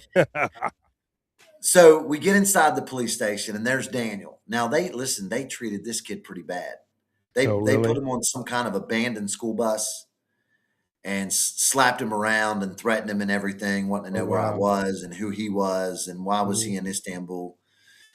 I actually did not get, Daniel and I didn't part ways under bad terms. We just parted ways. He told me, he said, listen, man, I love what you do, but you're a liability. Say you about to be killed. Yeah, and he chose to come. Now I don't hold that against Daniel. Right. Well, you told him you told him you weren't going to be responsible for him. Right. There's a bunch of shit going on down here, right? So yeah. So anyway, we get in the they take me through the security of the police station, and and Daniel and I were there standing looking at each other. And this guy's been held. This was like maybe 7:00 in the evening when they had me, because it was already dark. Because remember, this is in March, so it gets dark early still. So it was probably 6, 7 o'clock when they got me to the police station. And imagine this guy's been there all day. Mm-hmm. He's been there since this morning at least 10 o'clock in the morning. Right. Okay. He was in bed This guy was in bed when the police come to pick him up. Oh wow. Okay. So we didn't say anything to each other. We really didn't talk much. We would like whisper a few things here and there. You doing okay? Blah, blah, blah. So what they did was they brought us in and they questioned us together. And while they were questioning us together, they were looking through my things. Mm-hmm. I had a shoulder bag and then a big backpack. Actually, at this point, I apologize. We hadn't gotten my backpack yet. Okay. So they started questioning me and both of us at the same time. And then they eventually put us in the car and took us to get our bags. And the whole time they're telling us, you're going home, you're going home. And let me say this, at the same time, let me tell you what else they're doing. They're giving us all the cigarettes. Now, I'm not an avid smoker, okay? Uh-huh. But I was smoking that day. I'm going to make the confession, brother. I was smoking a lot. And they were giving us all the cigarettes we wanted. Oh shit! Right. All the cigarettes, all the coffee, all the water that we asked for, okay? So they took us to the hotel to get our bags. We got our bags. Once we get back to the police department, that's when they separately interrogate us. Mm. Okay. And then, and once we got back, before they interrogated, they perp walked both of us. They had us put our backpacks on, hands behind our back. They put on their little ball cap and their vest, and they did a video walking us into the entrance of the police station. Propaganda video. Oh, it was, yeah, we were all over the news, man. Uh-huh. Uh-huh. 2 American guys Two American arrested. guys arrested for wow. So when they got us together or separately and talked to us, listen, it always, for me, it always came back to what's your relationship with Israel? Because whoever was doing it, they were taking my videos, my interviews that I did in Istanbul, and then overlaying that with pictures of me with the Israeli soldiers. Oh, okay. Yeah. Wow. Gotcha. And these pictures were at least 10 years old. Right. So they would ask me all these common questions, but then they'd always come back. The last question is, what's your relationship with Israel? And I'm like, I'm telling you, I don't have a relationship with Israel. You should watch my social media. And I said, those pictures they're showing, those pictures are 10 years old. I said, look, I travel to a lot of countries. I got pictures with soldiers from a lot of different countries, which is partially true. Remember, I'm not going to ever fully lie. I have a lot of pictures with Israeli soldiers, a lot, like thousands. Okay. So I just, they even asked me, are you a Jew? And I'm like, no, I'm not Jewish. I'm not Jewish. I am not Jewish. I'm an American and I'm not Jewish. So anyway, we were there for several hours. Then they drove us, and after they were done interrogating us, they put us in back in the car, and they drove us to what you'd call like a county jail. Mm-hmm. And they didn't hold us. What they did was this is where it was getting crazy for me because I'll tell you why. I apologize. Because they had us go to, we walked in this like jail place facility, and there were guys there that were handcuffed together, a bunch of young guys. Mm.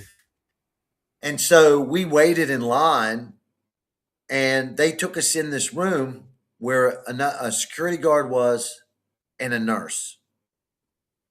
And we were asked to drop our pants and lift our shirts. And then she would ask us, did anyone touch you or hurt you during this process that you're being held?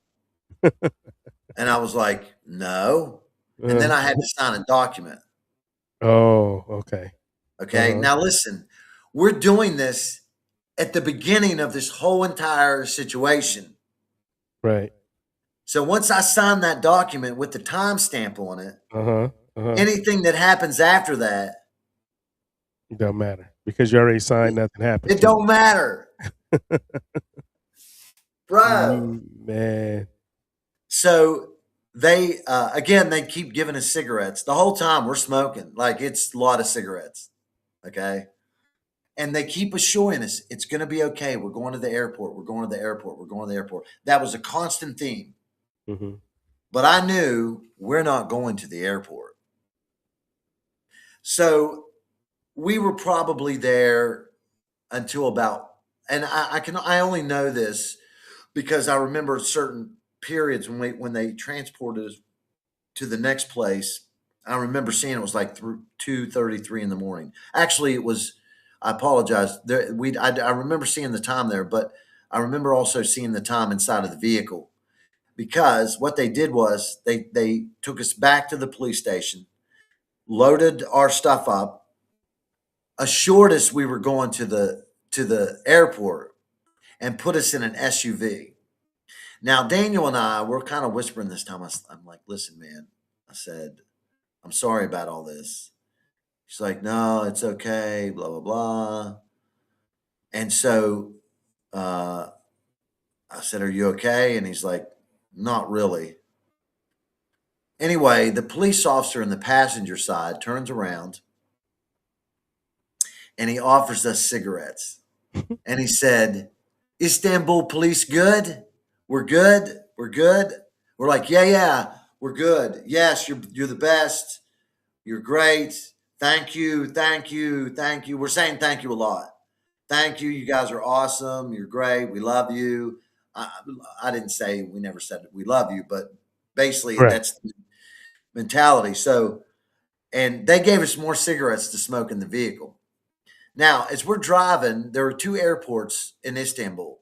There's one that's in the city and one on the outskirts of the city, about 20 miles. Mm-hmm. Okay. I was under the impression, although I didn't believe it, I thought maybe they really are taking us to the airport. But it's like 1 o'clock in the morning, 2 o'clock in the morning. Like, do I really see them dropping us off at the entrance and telling us to go? I don't see that happening. They're going to escort us all the way to the plane if they're going to let us go. Mm-hmm. So as we're driving, they've got music playing, they've got Turkish music playing, and the guy's like singing and he's smoking cigarettes, having a good time, and he's saying Turkish police good. Yes, you guys, you're great. All of a sudden we get off the highway and I see all this industrial complex area is where we were. I said, okay, every airport has an industrial complex area right on the outskirts. Right. Let's see what happens. So we drive and we're on this road, and then suddenly the road becomes a dirt road. And I'm like, there's no way we're getting out of this. They taking you to the black's house. I mean, to the they're not to the black house, to the torture house. Yeah. Some shit. And what was crazy, Jerome, was that the driver, this hit me hard. The driver turns the music down, and I'm sitting in the back seat behind the passenger in the front seat. The driver turns the music down and he says to me, he asks me, and it was the way his tone was. He said, Michael, why did you run? I'm telling you, that sent shivers down my spine. It made the hair stand on my arms. It was the tone, Michael, why did you run? And I was like, I told him, I said, listen, I'm a foreigner here. I was scared. Mm-hmm. I didn't know what to do. I was scared. And he never responded after that. But what happened after that was now we're at a military installation. Mm. We're talking guard towers, white buildings, razor wire. And when I saw that, I was like, we're definitely not getting out of this. There's no way. They're not taking us out here to set us free. So we get there, and there's people there in this installation. And even as late as it was, there's people walking around in the yard. Okay. So we get there, and we unload our bags. And the police had our cell phones. We had no contact whatsoever, obviously. And they have our passports. So they take us in this room where they check our bags in with a guy in like a storage room. They go through all of the contents in our bag. They tag it. Then we're escorted by the military to a building where they then fingerprint us and they take our picture. And I'm like, wow. Listen, I'm telling you, Jerome, I've had people mock me. I've had people in my own family. No, you weren't this, you weren't that. I'm like, I asked someone the other day in my family, I said, what do you know about Turkey? Do you even have a passport? What do you know? What have you read about Istanbul, about Turkey, about Turkish prisons, about how they treat people? What do you know about it to make such a judgment? You know, I'm telling you, you cannot understand what it's like when you live outside the U.S. because everywhere you go, you're a foreigner. Right. Doesn't matter how many friends you make, what kind of contacts you set up, how solid they are, you are always a foreigner. Because you didn't grow up with these people. You didn't grow up in their culture, with their language. You are a foreigner. So they fingerprint us and everything, and they put us in a building. There was a bunch of guys staying in this building. And for some reason, they ran them out and had them put them in another building and just left us to ourselves in this building with disgusting, nasty mattresses on the floors, blankets. It was disgusting. Mm-hmm. It was nasty. And I don't even know what time it was. I think if I remember correctly, it was my estimate is around 3 a.m. And Daniel and I were talking, and it was just like there wasn't really a lot said about it, about the situation. We weren't really in deep communication at all. And these guys, the guards, brought us they have these meals with the different compartments with the covered in airtight plastic, and you got to peel it back. Mm-hmm. The food was disgusting. Okay. So now, and keep in mind, they took our belts. Right. They took the shoestrings out of our shoes. Mm-hmm. I think I lost probably 5 pounds in 3 days or more. So you were locked up for 3 days? Yeah. They held us for 3 days. And I say that 3 days, starting with the time they actually got us. Right. Okay. So the next day, we were in this facility. I say the next day, we got there at 3 a.m. We woke up maybe around 10 o'clock. And so they take us into another building. And so the military, one of the military guys, they're still questioning us, and they're still questioning me. They sent this guy in to say, okay, you're going to go home. And he's talking to my buddy, Dan. To Dan. And he said, you need to buy your plane ticket to Romania. And because he came in on his Romanian passport. Right. Okay. So Dan buys his plane ticket. While Dan's buying his plane ticket, there's a plainclothes, I don't know if he's military, police, what he was. And he's sitting down, he's talking to me, very casual. How are you? Blah, blah, blah. Bro, they would always come back. What's your relationship with Israel? It never failed. They would start with like the nice questioning, to get you. It's like a massage, It feels nice in the beginning, but then they start to do the deep tissue, Yeah, right. So I'd always come back. I'm like, I have no relationship with Israel. There's no connection whatsoever. That's Well, just how long? strange because now Israel was calling you a spy, a Islamic spy of Right. some sort, and these guys are calling you Mossad.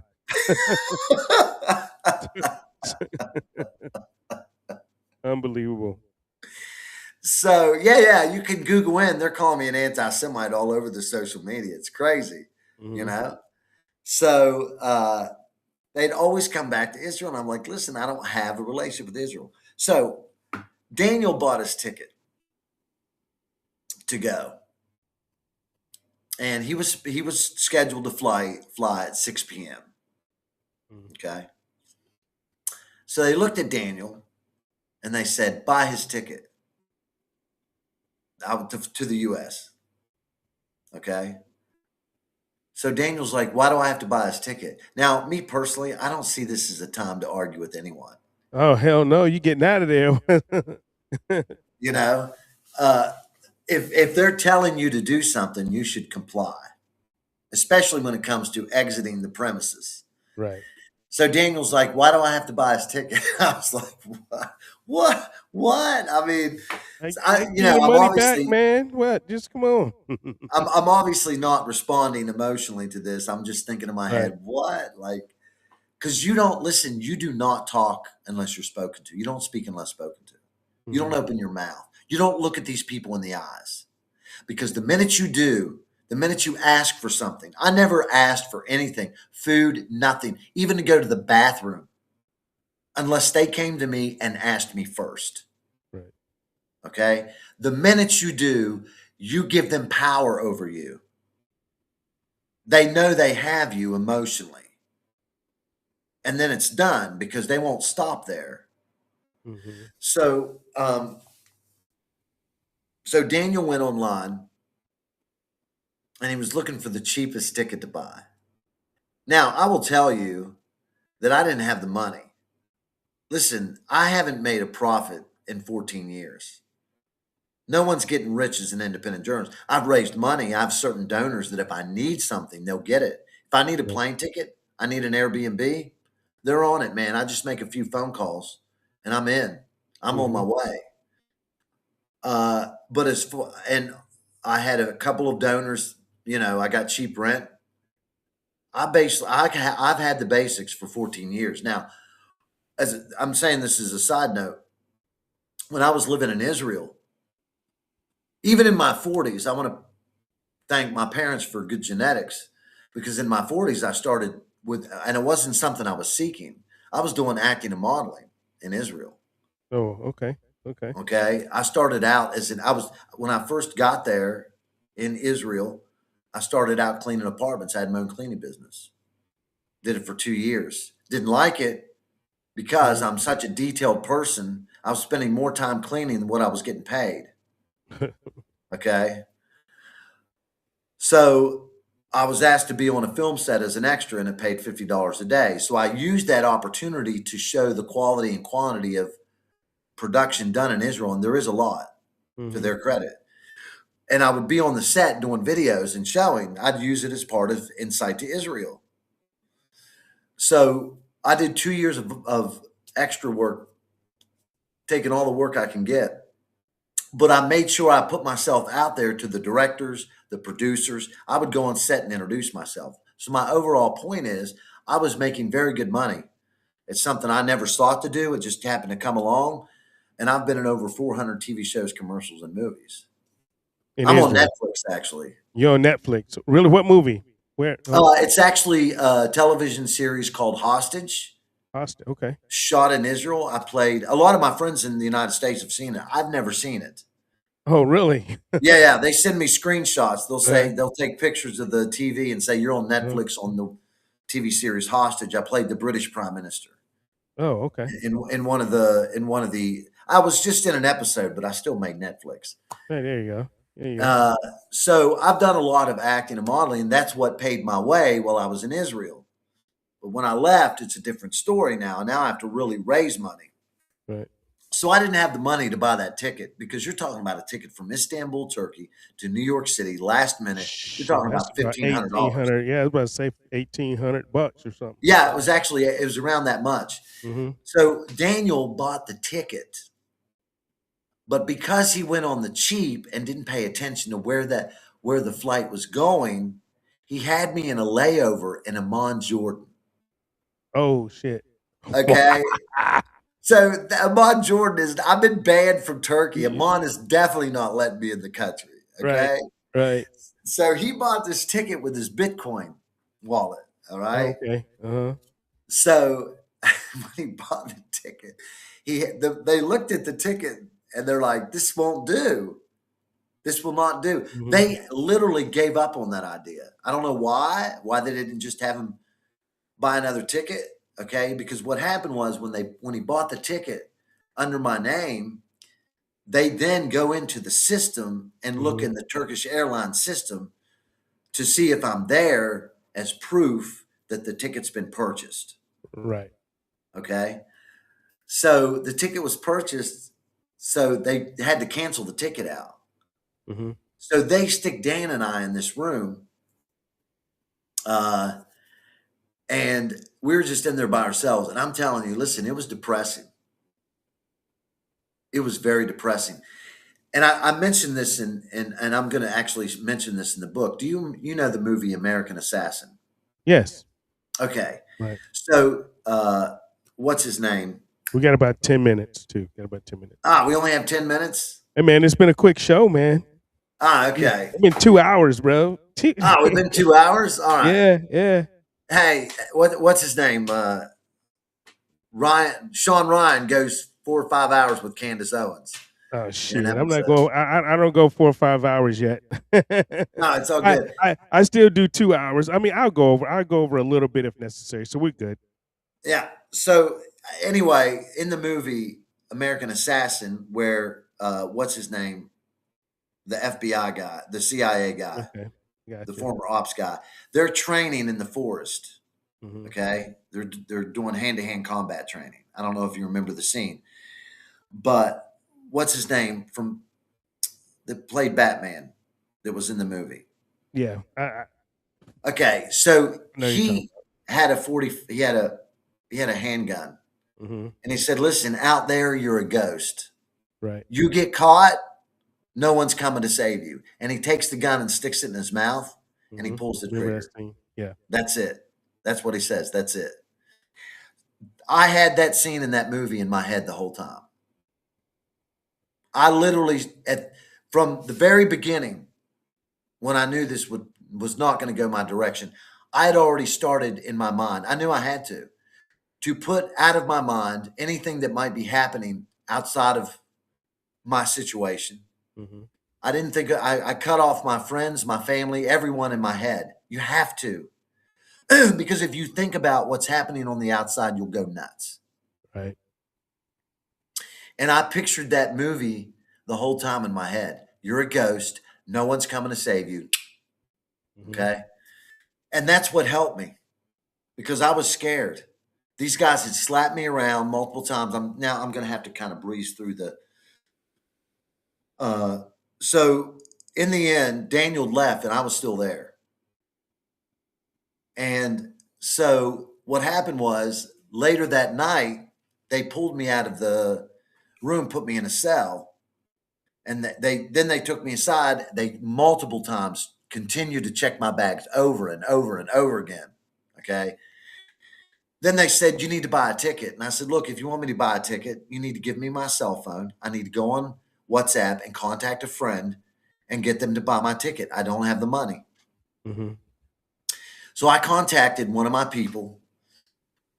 They were in Israel, and they didn't know my situation fully. Okay. And I had to be as brief as possible. Very direct, brief. I told them, I said, don't ask questions. Buy me a plane ticket from Istanbul to New York City. They had no idea. I don't expect them to know, but they went online. They bought that ticket through an agency, an Israeli agency. They had no idea that they were not supposed to do They're not that. supposed to do that, right? Because you couldn't tell them, right? I get an email that the ticket's been purchased, and they want to see that email, and it's in Hebrew. Okay.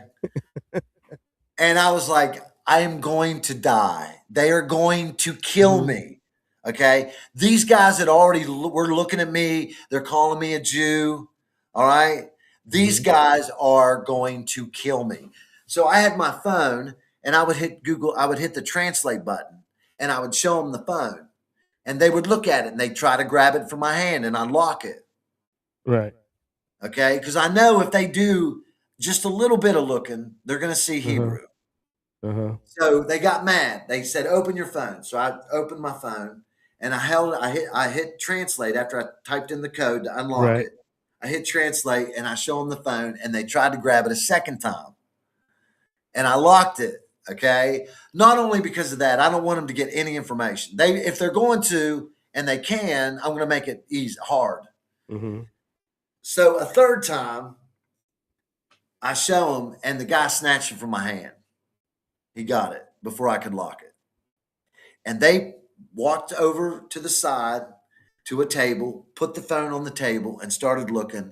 And they said, oh, it's Hebrew. It's Hebrew. What is the first thing I said? Well, what is this language? And they started looking at it and they said, it's Hebrew. You're a Jew. I'm like, I'm not a Jew. It's Hebrew. It's Hebrew. These guys were mad. They were angry. Oh yeah. So, my friend that purchased the ticket, for some reason that purchase never went through.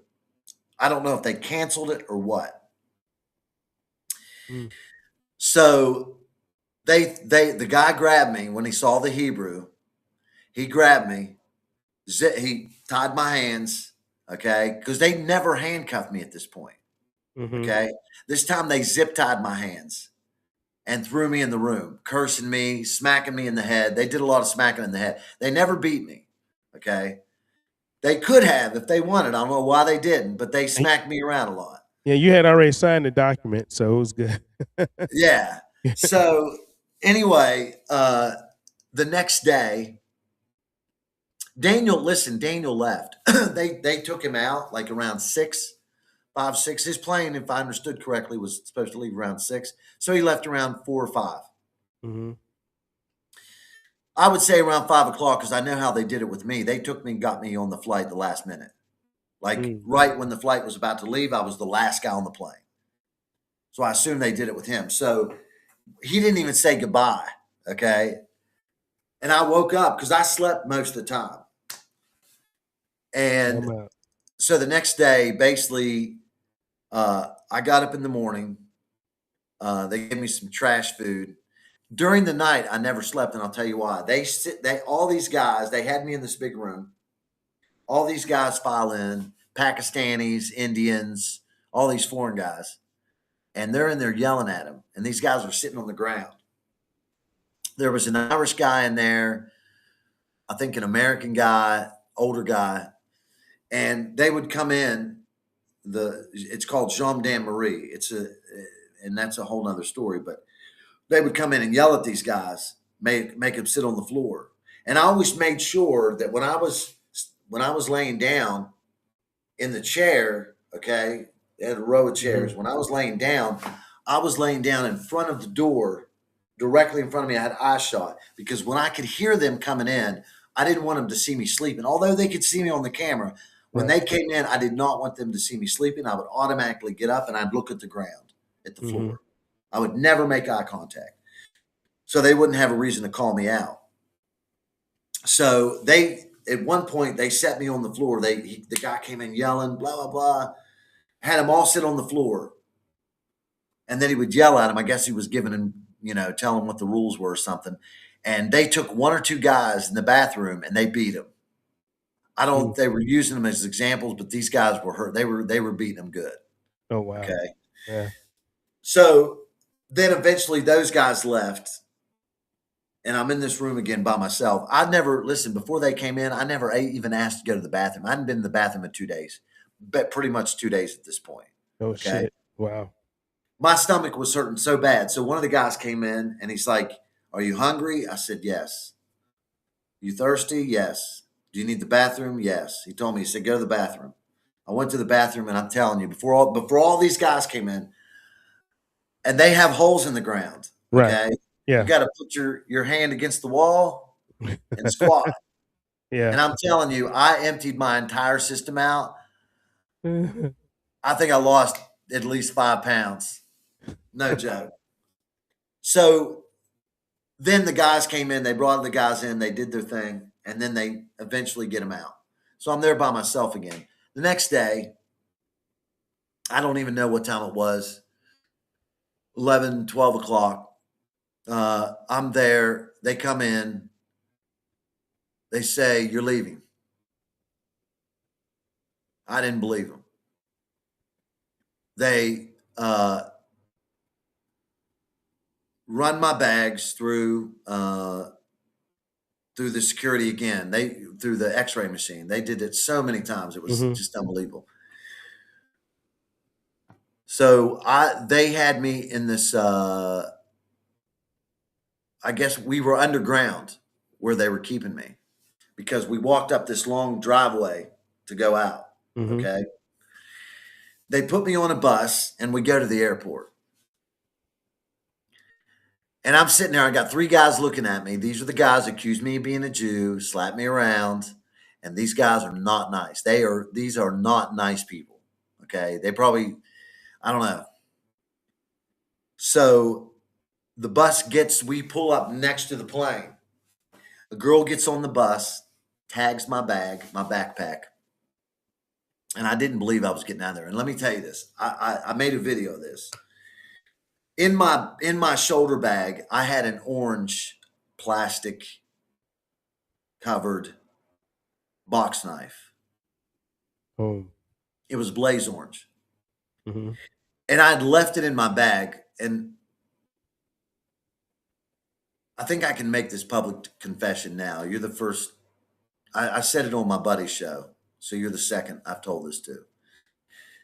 I used to actually, I don't think I said this on his show, but I would purposely sometimes take a knife like that and put it in my shoulder bag to see if I could get through security.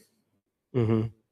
Because a lot of times, because I have no intention, obviously, I mean, I have no criminal record, so I have no intention, but there have been times accidentally I've actually left knives, small knives, in my bag in Europe, unintentionally. And sometimes they've gotten through security. I've gotten through Israeli security with a knife in my bag. Okay. Wow.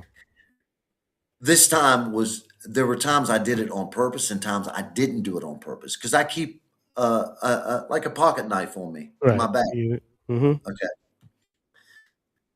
So this time I wish I had forgotten or hadn't forgotten to take it out, because when they were searching my bags, if they find this thing, I'm going to jail for 5 years.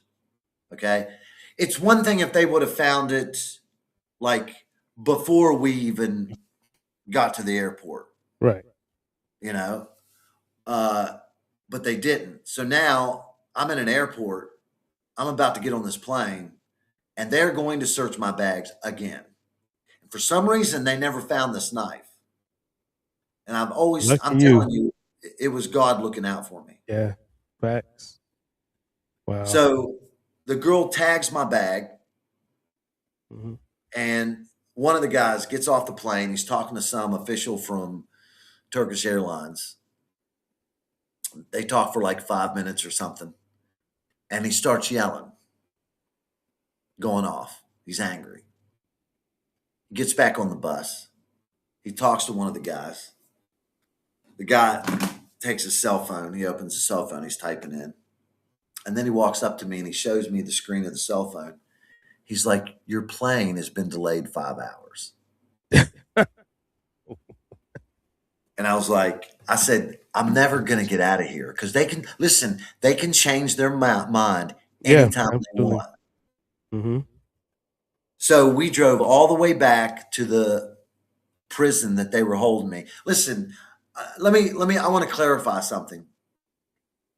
For me, yes, I was in an official jail, Mm-hmm. prison, locked, bars, grates on the window. Okay. Mm-hmm. They take me back to this place on the bus, and these guys were not happy. They were not happy. They put me instead of a big room now, they put me in a cell. The other one was a cell. It had the same type of door, except it's a bigger room. And they put me in this cell with a bunk bed. So I'm laying there and I'm like, God, if you get me, please, God, I just want to see. I never prayed this at any time.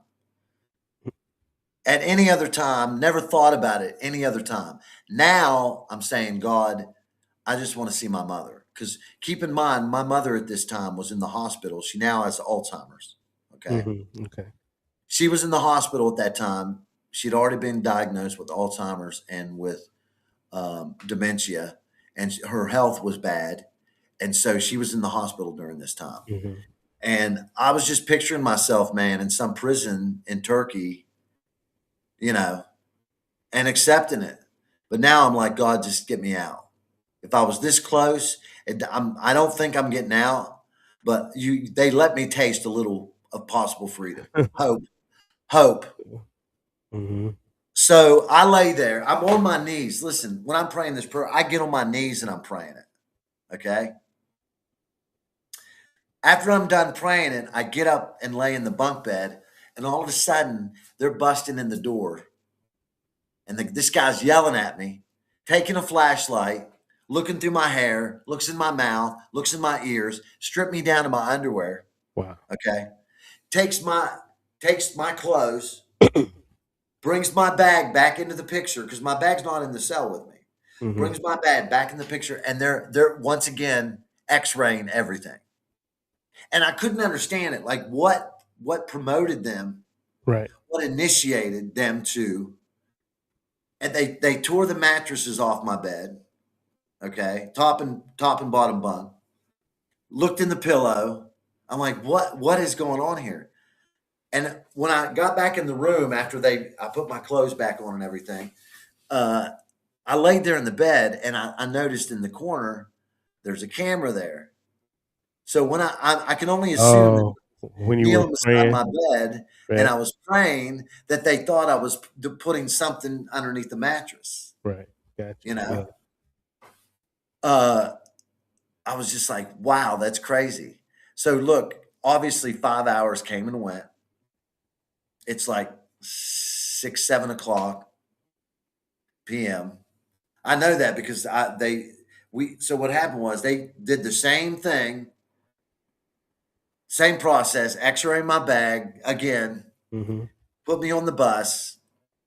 This time they didn't put me directly on the plane. They walked me into the terminal. They said, for security reasons, sir, we have to check your bag. It's just the airline people with Mm-hmm. the police in tow. And I'm telling you, Jerome, they looked through my shoulder bag and I could see there's a side pocket inside it doesn't have a snap or a zip. It's just a pocket. Mm-hmm. I literally could see it, the orange inside the bag when they were searching it. I said, God, that I'm going to go to jail 5 years minimum. And they never saw it, Jerome. Yeah, God had you in favor then, bro. I get on the plane and Twice? there's no, I'm not making a bunch of phone calls, but I knew there were a few people that I need to send a nonverbal message to. I don't need to say a word till I'm out. I need to be out of their airspace. I need to be in American airspace Mm-hmm. and landed. But I did a quick video and I put my hand on my chest and I just mouthed the words, "Thank you." Because I knew there were certain people praying, and there were certain people that were, I knew, well, I don't know the details, but they were trying to do something, the effort. Right. So I landed in New York City, and that's when I did make a video thanking the people of Istanbul. I saw of that Turkey. one. Now that's the video I saw when you get back, because Yeah. I was like, because literally, I was following all the videos that you were doing, when you were on the ground and everything. Then all of a sudden, I saw the videos when you were at the consulate. And I saw that, and then all of a sudden, shit stopped. Everybody's like, what the fuck happened to Michael, man? Is he alive? Is he dead? What happened? Right. So all of that transpired. So we were literally on there like, what happened to Michael? Because it was over then, and then we saw that one, when you hit the ground in New York, man. We was like, all right, he's safe. But man, that was an ordeal, brother. That was, Yeah. I mean, because we literally were praying for you for sure. Because like I said, we followed you and all of that, and I think the last video I saw was when I believe you were in a consulate, and then you said the police here. I'm getting in an Uber. I think that was it. I'm getting in an Uber. Yeah. But the Yeah. police are here. I think that was like one of the last ones I saw. Yeah. So, man. So I'm gonna throw your book up here again, guys. Go check his book out, man. When you get ready, it's yeah, I'm gonna put it up here. It's closed on Sundays. Closed on Sundays by Michael Ganoe. He just told most of his story here, but I'm sure it's a bunch of stuff in the book that he didn't say, and Yeah. but he's telling his journey.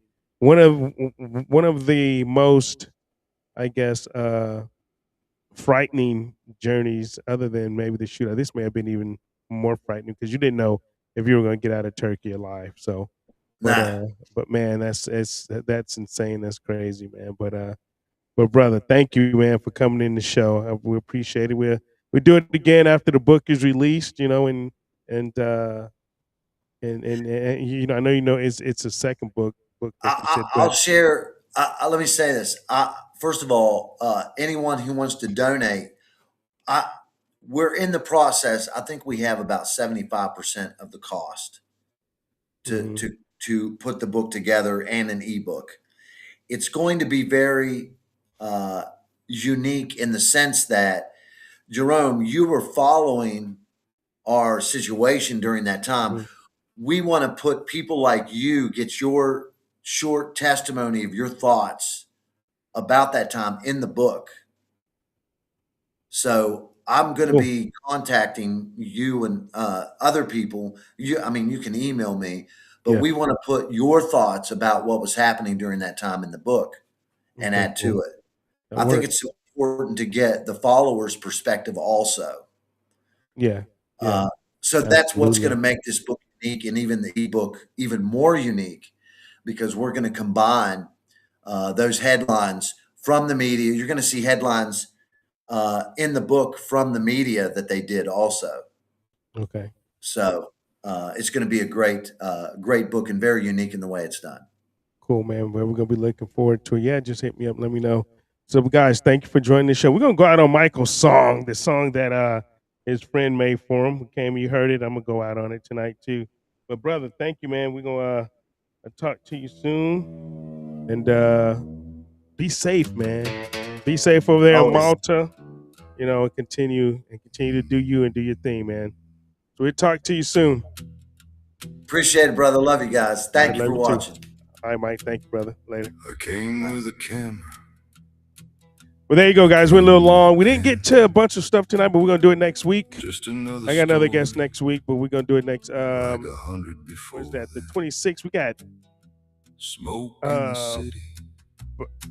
a special Fire guest. I'll in just the say air. special guest next week. Then my partner disappeared. Vish Burra. We're gonna have And Vish nobody Burra cared. next week on the show. Called his number That used to work here for again Matt and Gates and things like that. So The silence got we're gonna make it louder. happen. So appreciate you guys. Thanks for With tuning every in to the show as always. And we'll see you next week. Be safe. Ran to the consulate, You guys red, take white, care, and and we'll blue, talk to you in a place little I bit. was taught Thank you for joining the Radical Republicans live show every Sunday night, 8 p.m. Eastern Standard Time. We appreciate you. You guys take care. We're closed on Sundays. Good luck tonight. Sorry, son, you're on your own till the morning light. And something broke deep inside me, standing there alone, when I learned my faith in man had built a fragile home.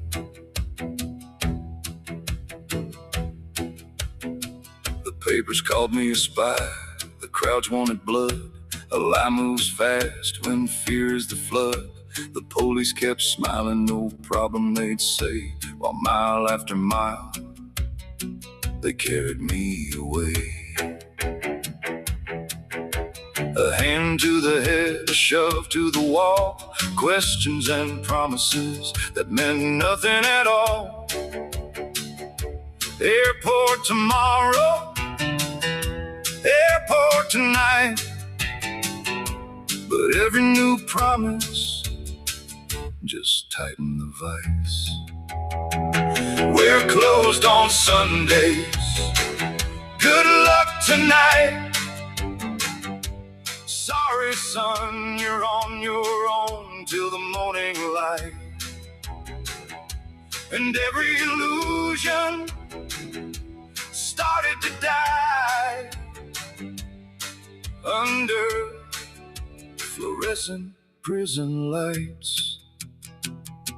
I thought about home, I thought about grace, I thought about people who vanished without a trace. I thought about freedom and what it is worth when you're locked in a cell on the far side of earth. And I dropped to my knees with nowhere to run, and finally stopped asking help from anyone. Not the government, not the flag, not the men who said they'd have my back, not the lawyers, not the phones, not the promises, not the throne. We're closed on Sundays. Good luck tonight. Sorry, son, you're on your own till the morning light. But there in the darkness, one thing remained. The God of my fathers still knew my name. The country was silent. The prison was cold. The lies kept coming. The fear took hold. But one thing stayed standing when everything fell. The God who still hears from the depths of a cell. Closed on Sundays. Good luck tonight. I bowed my head and prayed that night.